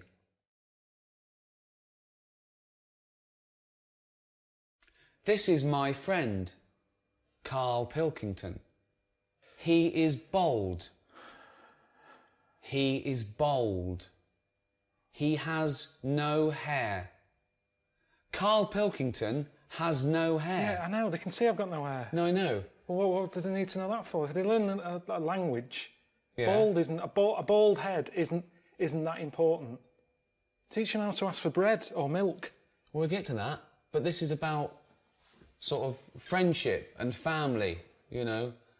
So it's all useful. There's so many words, you know. They might as well start somewhere. There's too many words. There's a lot of words. Lot of words.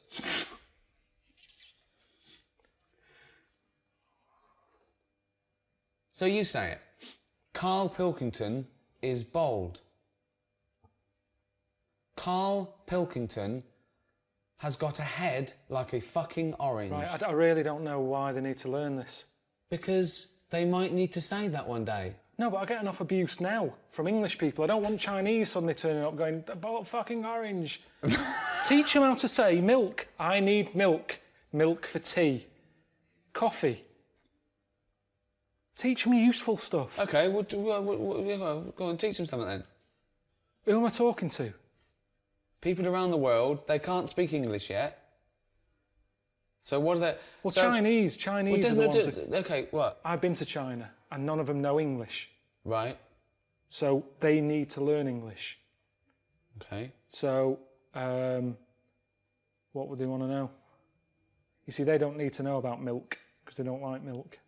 They think English people smell of milk. They smell of milk. Smell. What does smell mean, Karl? Smell. Stink. Fucking hell, you smell. Rank. Rank. So you've got a Chinese fella, he's coming over here and he's learned the word rank, meaning you stink. Smell. Stank. Stunk. That stunk. Give an example. You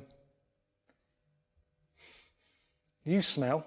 You shit. Why are you teaching them Because you told me, you said they want to know about smell. Yeah, right. But why are you teaching them without prepositions and proper grammar? Why are you teaching them to speak like this? Stink, you shit. Why are you teaching them to speak, to just speak proper English? Right, okay then. Always speak proper English. Okay, tell them. So what do they want to know? Well, what smell mean? Okay, smell. This is about... So we're featuring the word right, smell. Right. Smell. This is about the word smell. Right, when something smells, they know what it means. It's when something stinks, when it's no, off. It doesn't always mean that, because it's also a verb. All right, a nice smell. It's also a verb to smell. It's a verb. Smell is a verb. Yes, but what they've got to remember is if they go up to someone and go, you smell, it's not always positive. You wouldn't. You say you smell nice. Right. But if you say you smell, they'll get a smack in the face. Smack in the face.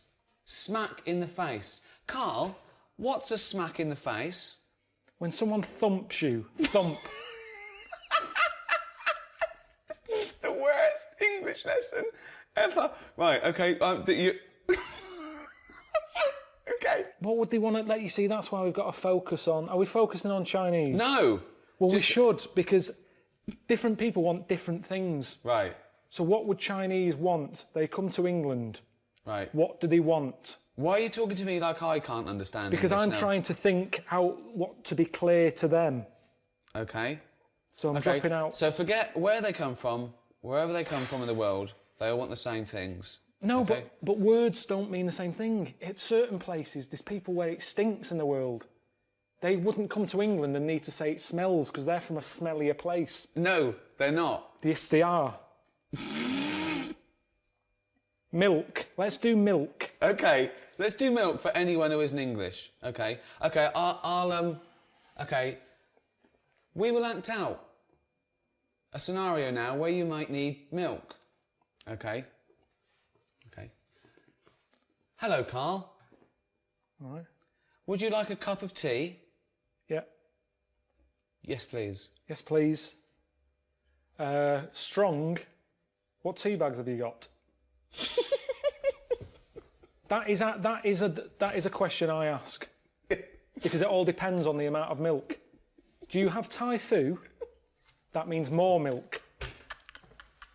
Thai fu does not mean more milk. No, it's a very strong tea bag. Right. Twinings, little bit. This isn't. They don't need to know the details. This isn't a travel guide. This is English for people who can't speak English. Start again. Okay. Hello, Carl. Oh yeah. Would you like a cup of tea? Yeah, I'd love one. I'm gasping. How do you like it? Strong, no sugar. Tea bag, okay? What? Yeah, tea bag. Yeah.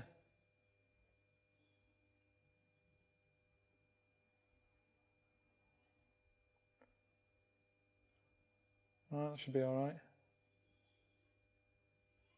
Would you like some milk? Just a drop.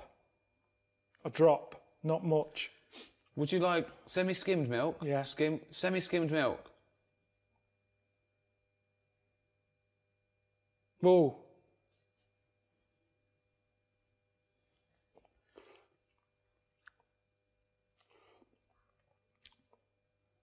It's alright, that. Carl is enjoying his tea. He had it strong with a drop of milk. So, that's the basics. In England, we like to drink tea. We drink tea. We also drink coffee. We also drink beer. Let's go shopping. So, I'll just come into a shop, okay? Dring. Afternoon. Hello. Oh, yeah. I want a fish. What sort of fish do you want? We've got loads. What sort of fish are there? Loads. I haven't got time, to be honest. You've come in at a busy time. Have a look and come back to me. And, I don't know what type of fish is this? That's a kipper. Okay. A kipper. What's a kipper? Chinese and Japanese know fish really well. They Okay. don't need Stop thinking we're just talking to Chinese and Japanese. I don't know where the Japanese came. It was just Chinese people. This is for anyone who wants to learn English. Anywhere around the world. There might be Spanish. There might be French. There might be German. Okay? Why do you only care about the Chinese learning about this? Because most Spanish people can speak English. They've been taught it. But Right. all right, kipper. Okay. It's a fish. It's sort of a fishy sort of fish. There's some fish that's more meaty. Tuna. What sort of thing are you after today? Is this for you or for someone else? This is for me. I'd like to buy a fish, please. Right, but surely you know what kipper is. Look at it. Look at the fish. Here it's called kipper. Where are you from? I don't speak English. I'd just wrap any old shit up and give it you. You'll like this. Tenner. Rip you off. Because I'm busy. And that's what happens in this country. That's what they want to be careful of if they're watching this. If you come into England, don't be ripped off. Rip off. Conned. Taken advantage of. Done up like a kipper. Done up like a kipper. Look at this foreigner. I done him up like a kipper. This is when English gets complicated because kipper, a lot of English words can mean many things. Where?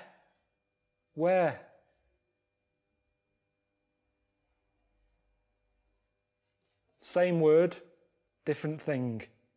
Wearing. Where have you been? I'm wearing a jumper. Where have you been? Where? Brilliant.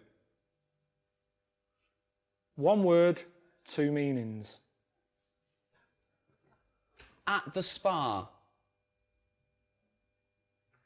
Hello. I'd like to book an appointment for a treatment. Okay. When are you thinking? We're busy all today. Tomorrow?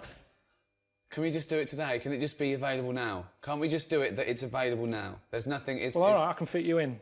Someone hasn't turned up yet, so we can get you in sort of in 10 minutes.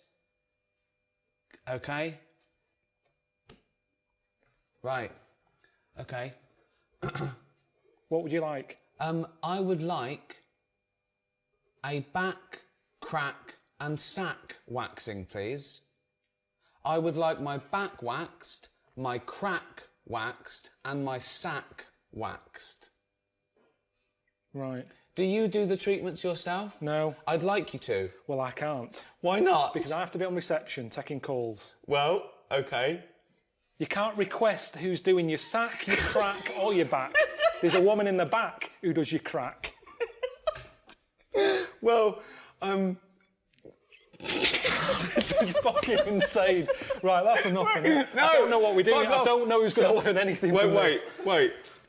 Okay. Okay. Well, ask me some questions about... Okay. Well, I don't have to ask you any questions. I said Okay. you can be going in 10 minutes. Okay. I'm not doing it. I'm a work here. I'm not paid or qualified to be sorting your arse out. Okay.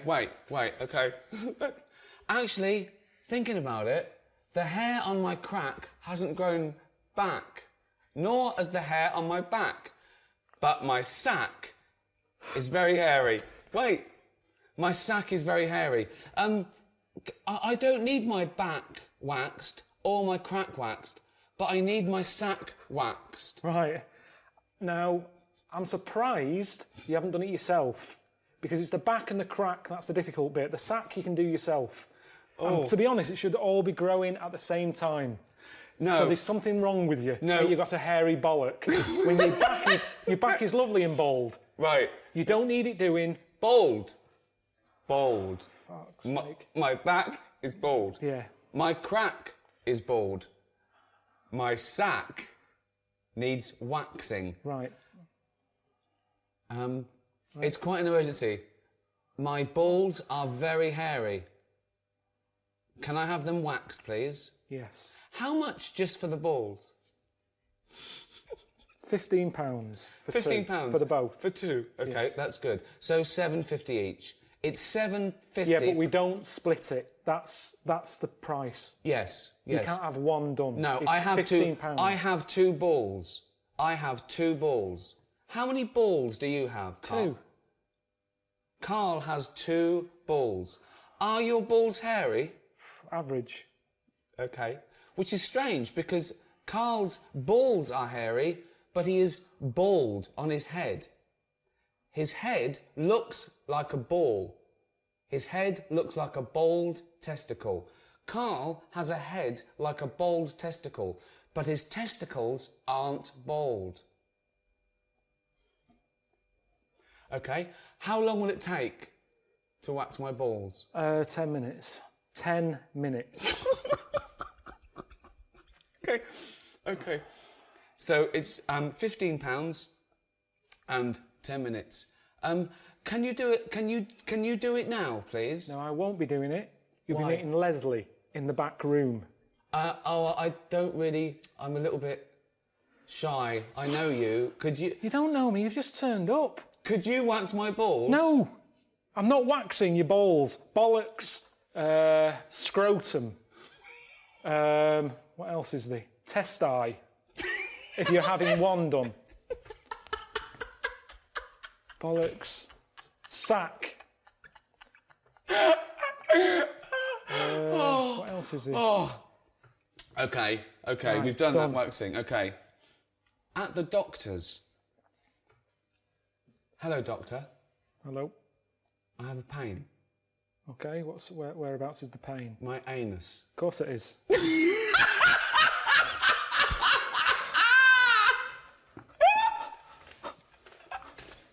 None of this is worth learning in a language. You go home. If you're ill, go home. No, if a foreign fella is in this country... He can go to the doctors and use our NHS system if he had an achy arse. He'd get on the first flight home.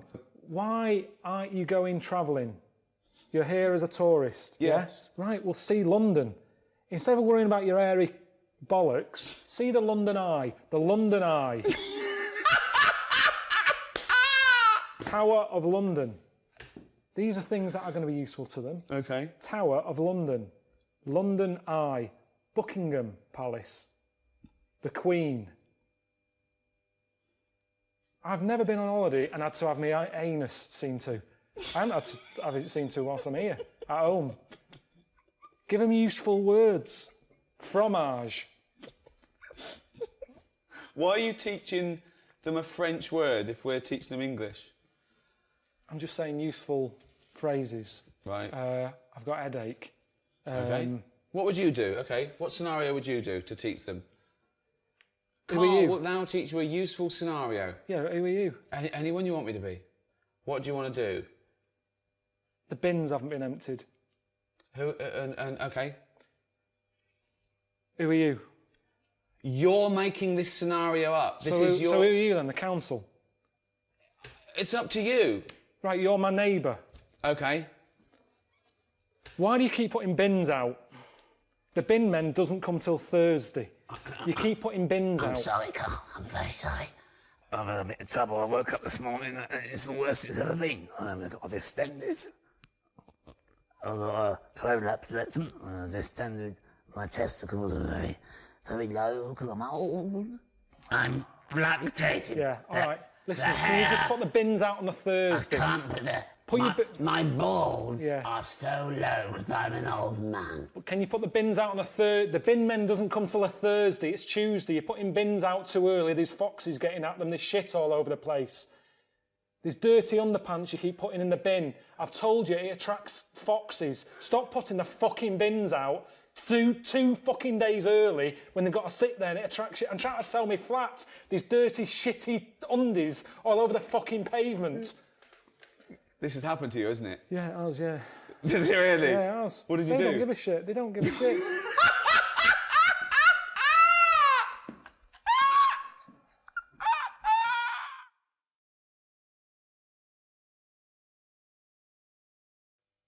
We hope that's been useful for you.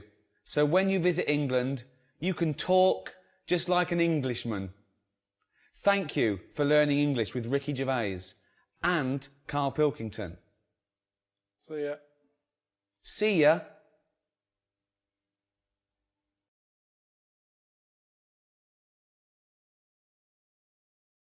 XFM 104.9. Sorry, I was going to back announce that track and just mention it was Elliott Smith and the track Son of Sam.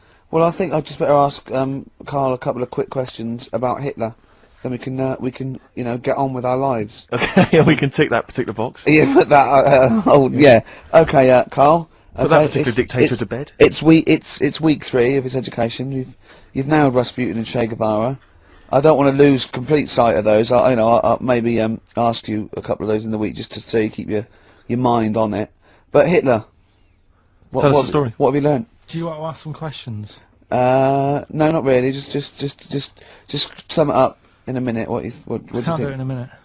Well, can I ask some questions then? Where was he born? Austria. Tell us about his early life. Right, he was a young lad. Brilliant. What in his early life? Okay. Yeah. What's the name? His mum was his dad's second cousin, which is a bit weird. Yeah, that is weird. They had 5 kids. He's going, yeah, it's usually first cousin where I come from. Oh, that's unfair, isn't it? There's no need for that. There was 5 kids, but only 2 of them, including Hitler, including him and his sister survived. The others died at an early age. Okay. Right. Anyway, so they grew up, and the mum died and the dad died and that, and he thought, oh, what am I going to do? Because he didn't do well at school, didn't have many qualifications. No. Liked art. Did he have a GCSE in history?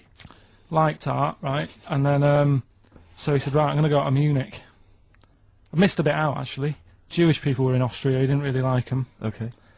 He thought they got, special treatments and stuff, and just didn't like him. So he went to Munich, and he joined the army.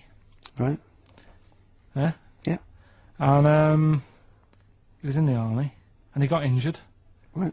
So he went to hospital, and whilst he was in hospital, the World War One ended, and he was like, "Oh God, I want." I was enjoying that. Yeah, so don't, because you're breaking the concentration. Yeah. Sorry. I'm not even sure I want to join in on this one, just in case. Okay. Right, go on. Right. So he was in hospital. World War One. He's in hospital. It gets a bit better. He's never that fit though. He's one of these blokes who was always ill. That was on something like 30 tablets a day or something. Comes out of there, joins some other army. Right.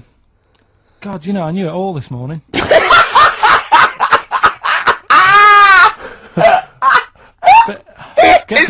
I can see it running to ground.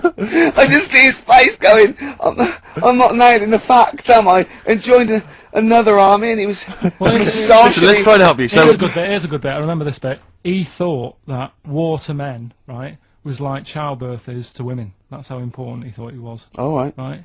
So it's like, you fight for 9 months, and at the end of it, you own something, right? Yeah. So, he goes on and all that. He's in Berlin. Yeah. And he's fighting his way through, like, trying to take over countries and that. And he does he do Berlin? Does he? Sorry, wait a minute. Is he Chancellor yet? What year is it? 35. Let's skip the kind of climb to power. Then he's now the dictator of Germany. Right, he's in charge, yeah. And this is when he gets his own back on the Jewish people and that, and he's got his own little armies, and he's setting fire to Jewish businesses and all this. And anyway, cut a long story short, please do. He when he came to like fighting Britain, yeah, came a bit sort of unstuck. Yeah. Right. Started fighting. Not so easy, is it? This world domination, Adolf. Britain was there. France was helping out. Yeah. Americans were helping out. Yeah. So well, oh God, so a bit late, but yeah. He goes into a bunker in Berlin. Yeah. And it's all kicking off. Yeah. And apparently, like, Germany sort of surrenders. Yeah. Says it's all over. Forget it. We can't beat you. He was really annoyed with this, and he thought, "Oh, I can't show my face around here." So he. Because it would be embarrassing. He's with his missus, who nobody knew was his wife. Right. Eva, in this bunker. Yeah. And so he said, I've had enough of this. He shoots himself. Yeah. She poisons herself, and the chauffeur buries them or something, or burns them. Right. And in all the time he was in charge, 50 million people died. So that's 1918 to 1945. Yeah. Between it felt like that. Between Travis and the Red Hot Chili Peppers. Next week. That's fantastic. That's remarkable. I have to say that you sort of lost your grasp somewhere along the line, because you started off confidently, but you lost your I've had a really busy week, and last night I was like whizzing through it. Sure. And then this morning I woke up, and Suzanne had been away for about 3 days, right? Yeah. I hardly spoke to her. She's been busy, I've been busy. First thing to say when I wake up, oh, just ask me some stuff on Hitler. You are romantic. That's great. That's how stressful it's getting. But I knew it all this morning, honestly. No, but that's fine. I think you've summed up the, you've done that. Right, just for a bit of balance, I've got your next week's homework. It's the same series. There's little books. There's tiny little books, just 3 inches long by 2 inches wide. Crammed with so much information. Though. Winston Churchill. There you go. You'll enjoy that. Yeah? I'm getting a bit bored now, though. This is what happened in school. Think of the listeners. Did really well in infants. Once got to secondary, lost interest. Was it the breakup between you and Harris? And Zoe? I wondered if you spiralled into something there. Yeah, because it's like all these other, these men of history. They always had sort of things happen in their early childhood, didn't they? Maybe yours is the Zoe Harris dress incident. Well, let's just refer to it as the Zoe incident. Yeah. From now on. Yeah. Yeah. Winston Churchill, the bit I left out in the Hitler story, Hitler was scared of this man. Yeah. And I can tell you something else about Winston Churchill. Go on. He said he can remember being in the womb. And he was born in a public toilet. Play a record.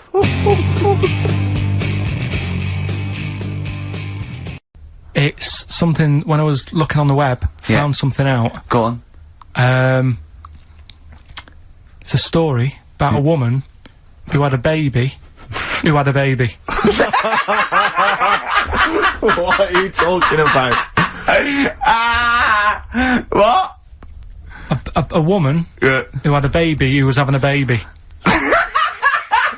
It was no clearer when you repeated it. There was a woman who had a baby who had a baby. What do you mean? No, I didn't read any more into it because I just saw that and I thought, that's weird. And then I just was thinking, oh, like, imagine the kid at school, at parents' evening.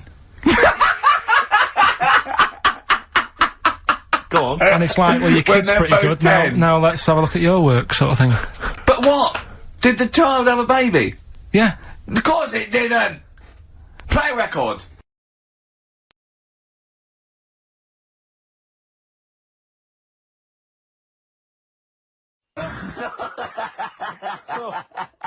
Oh dear, now this is quite a nice email from Paul. He says, let Carl know that I have a Chinese friend called Oi. Imagine the confusing and amusing situations we get into. We're out and about in busy Soho. Oi! Does his surname come here?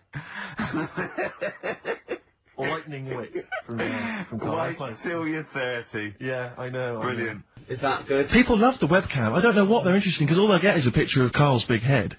It's not a big, it's just round. Yeah. Oh. Got it right. Yeah. And we've still got Carl to take off my sock for 20 quid. Okay? Let's do it now. Let's just get it over with and do it now. Come on, Carl, let's get our cash out then, Nick. There's £10 right there. No, you don't owe him, because he owes you 10, so I just have to pay him 10. Okay. Yeah. So, go on then, just take... Not whilst co-player here.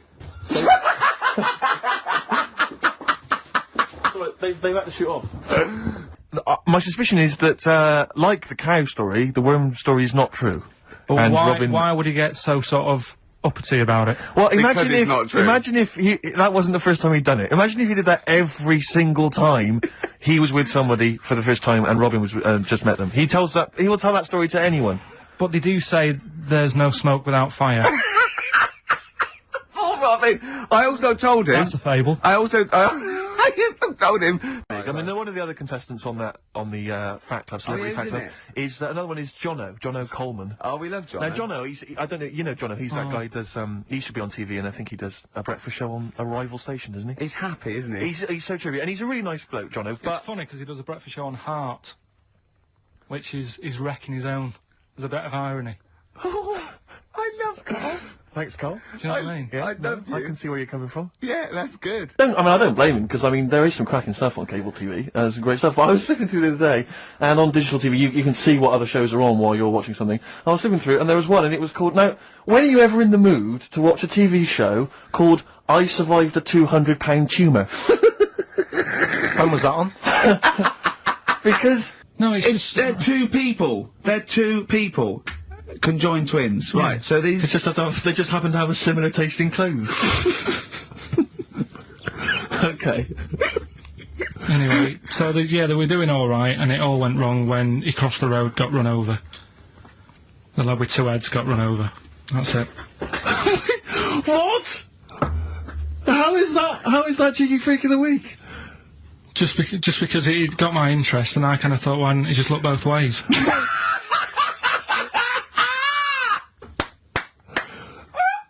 I'm intrigued to know Why wasn't he looking both ways? I'm intrigued to know how you get run over. What was it, 1629? Yeah. Well, it's horses, isn't it? Wasn't it? Yeah. Oh. If you could be tall or short, which would you rather be? You know, put yourself in my shoes, perhaps. Not fair. No, I'd I know, he's out now, isn't he? He's out. Did he walk out? I think so. I think that's it, from what I can... No, I think next week they kick him out, because I read something about, they get rid of him next week because of his attitude. And first time I read it, I thought he'd actually ate someone's hat. But it was... You lost me. Got rid of him because of the attitude. Oh! Everything you think of now is puns. You can't get puns out of your head, can you? Oh, Carl, you're great. Look at his little face. He's so That pleased. How is long have you been good. working on that? How long You've have you got to been working love, give him that. That No, was that a is- real no, joke. it is Look at genius. his face. He knew it was funny. It was meant to be funny. He said it to be funny, and it was. Well done. Well done. I'm just interested, I just want to dissect it, because it was brilliant, and I'm wondering, how long have you been working on it? About 2 weeks. Yeah. Well, it's good stuff. It was worth the wait. This is more frothy. Liz Hurley lying low, apparently, at Elton John's house to try and avoid the press now that she's had a child. That's a good place to go to avoid the press. Exactly. Yeah, yeah, Elton John's house, yeah. Everyone seems to be friends with Elton John. Yeah, don't they? Every celebrity's what friends did he pop into Elton John's house? What, is he running some sort But of... it was like when Robbie Williams was a drunkard and a drug addict, he went to Elton John's. Yeah, and who's the other Elton fellow house. that went there as well? What's someone to, you know, to recuperate and shoulder the crime? Is he giving out false passports? But I and, don't know like, if people have seen his moustaches? history. He's not the man of, you know, I mean, I know he's cleaned himself up now, but, you know, maybe that's it. Maybe he's got this kind of insight into how to deal with celebrity. Yeah. What do you think? I think it's just genuine mates with him. I think he's just like a friendly I bloke. think she's been doing too much lying low in the first place. That's part of the problem, isn't it? High five, Carl. That was a genuine joke from Carl there. And he's so proud of himself. Look at his little face. Too much lying low. Oh. You realise that wasn't Dixon's policy then? Exactly. They don't At usually that shout moment- you tosser as you leave the leave the shop and walk down Camden High Street. They're not usually shouting you tosser. You should have took the offer of like the monthly payments they've got on at the moment. So, And it was a dark time. Well, it was for me because I work nights. Yeah. But you can just tweak it, like the fella who has done the pegs on the face, right? Yeah. His name's Gary Stretch Turner, right? Right. So you're sort of cheating already if he's got a stretchy head, right? but You are, right, you are one of the most stupid humans I have ever met. Well, get me in the book. Right, well, name some of the bands. Names of the bands. Nile. Go on. Right. That's one of the bigger ones. What else is there? There was a woman who's had a breast in show for 150 grand. Right. Okay. Okay, Any more what? information there? What? Third party fire and theft? Don't know, it had a picture of her with them, like, you know, out. I just thought, yeah, he should get them covered. He's done another real joke! Brilliant, that's a proper joke. He's done, look at his little face, he smiles. I'd like to see you on one of the sort of TV panel games. If they could bring back sort of celebrity squares, Yeah. it'd be amazing as the centre square. Oh, that would be Wouldn't that be incredible. extraordinary? Sorry, does Barbara want her face being there? No, I'm just saying if that's what she's into, then I don't She's mind dead. popping. She's dead, yeah. So, Isn't she? Isn't she? I don't think she Just is. be careful, because you can't libel the dead, so I want to make sure she's dead before we start saying horrendous things. But I don't think she is dead. I'm almost certain No. she's not. I don't think so. No, she's not. Phone, is Barbara Carlton dead? 08700 800 1234. I'll have to get Chris in. So listen, right? Yeah, and I reckon on the day before, I'd do a lot of things in my left arm. Give it like a big day out. Get it to do lots of things. Yeah. Do something. I mean, if everyone followed this example in the world and put the left arm in the air permanently, we wouldn't really get very far, would we? Oh, it'd be a nightmare for cab drivers. You'd be flagging them down. There's loads of questions coming for you, Karl. Karl Pilkington. It was like, don't walk through a river that's full of snakes because... Good work, good advice.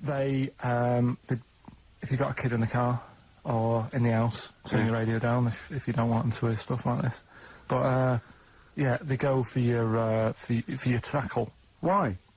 I don't know, they just do. They think it's another little snake. Maybe. With swollen with cheeks. earrings. With earrings, yeah. Or an anaconda in my case. With one eye. Put new grout in, they look as good as new. Thanks, Anyway, time for the news. He knows the format of 5 Live. Thank you, Karl. Bye-bye. No, I think we came second. This really tarty girl who did Madonna, like a virgin. And I thought, yeah, right. Like you are. She was a right ropey little woman. But, so great! I'm so happy that Mr. Ricky Gervais is here. Really? Yeah, he's very funny. I'm the only one here today not getting paid. Let me state that straight away. It's a charity. We don't make profit. All right, yeah. Tell the cameraman they're not getting paid. Let's see what they do. Let's see the grip go, yeah, I'll give up my wages. It wouldn't happen, would it? It wouldn't happen. I'm the only one not getting paid. Well, come on now, you're having fun. I am having fun. It's been Yes. fantastic. I love Elmo. So I think he's great. that's your payment. Exactly. That's why I do charity as well, because the actual work is the reward itself. Why do you wear pyjamas when you go to bed, but you're naked the rest of the time? It doesn't make any sense. It's crazy. It's mad. No, but this acting. It's called acting, Mr. Gervais. Acting. Oh dear. No, we were doing... Question. She's in charge. This is her Okay, show. go ahead. Shoot. I've totally lost any control that I ever thought I might Give me have. 4. Give me 4. Give me 4. Yeah. Here you go. 4. So I understand. Where did you lose this interview? Where? Oh God! Come on, get it You're back. yourself professional. Come on, You can't even control Get it back. Get it back. Get it back. a muppet and a fat guy. Just calm it down. You've got me in trouble. It wasn't Elmo's fun. You were doing it. Well, just be nice. Don't talk Elmo about. was trying to sway you Listen. back. Okay, No, what? these are the no-go areas: drugs, child abuse, the Holocaust. Okay. We won't talk about Let's those. stay off those 3 things. That's because that's your stand-up, right? Exactly. Yeah. N. Do you know what necrophilia is? Elmo wants this tape.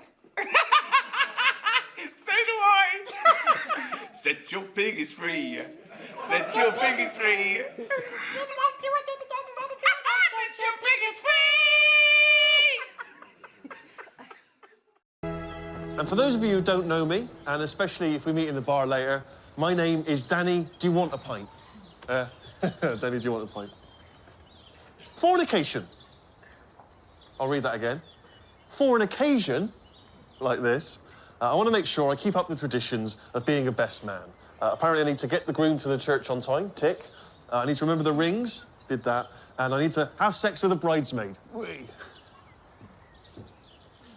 To be fair, I wrote these before I knew I would never have sex with them. Maybe when they're older. Never say never.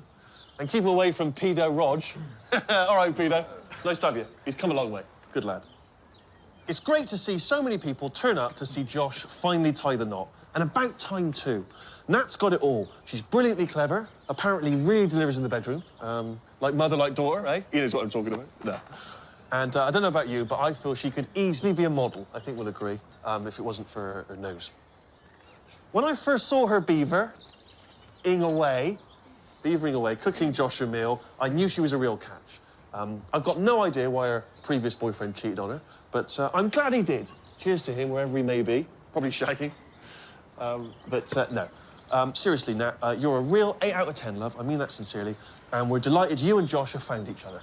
So, everyone, please raise your glasses as we say a little toast to Nat and Josh.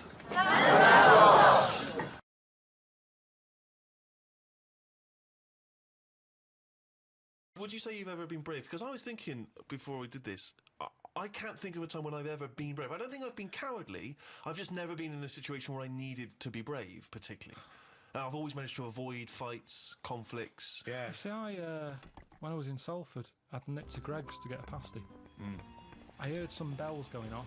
I came out, just thought, I don't know what that is. Went over to the car, sort of thinking, I can't wait to have this pasty when I get home. Cup of tea, nice cup of tea, maybe a bit of bread. I love the fact that his head was just filled with food because he was buying food and thinking food. When he's eating, I'm thinking I'm eating food. Just one big globular mess of food cells in his head for the duration of the food experience. I can remember that food thought going on now, and it was probably like 15 years ago. But I remember how happy I was. I'm out at the Greggs, I've got what I want, I'm on my way home, this pie's hot, it's going to be hot when I get home, it's going to be a nice cup of tea, bread. These are the things you save, and yet you forget really important facts. Yeah, he doesn't know why wars are happening, but he does remember this. Yeah, but listen, this is why I remember it. Like I said, you forgot the bit that I said. A bell going off. I don't know what's going on there. I'm walking over the road, put the key in the car, I turn round, bloke comes running out the post office, obviously the bell's gone off, he's got a big shotgun, balaclava on, and he stops and looks at me. He's there with a big gun in his hand, and he's looking at me. And I wasn't scared. I just was thinking, does he want me pie? I remember thinking, if he said, I want that, I'd have to give it up. So a man with a gun. I told Suzanne, she said no, he was probably thinking about nicking your car. He's got What, your he key. didn't have a car ready? He came, No, he he had the legged it. balaclava, the gun, and goes, fuck me, I forgot the car. In the end, he sort of ran off down the back alley. I love the fact that he looked over at you for a split second and you thought he might be interested in your Was pie. there other people around? Were you sure this happened and you weren't reading a comic book? No, it happened. And so he looked you in the face. He saw through you. his balaclava, he made eye contact. I looked at him. Everything sort of stopped for a minute, and then he just sort of legged it off down the back alley. And what did you say to the police when you obviously were? I didn't. I just went.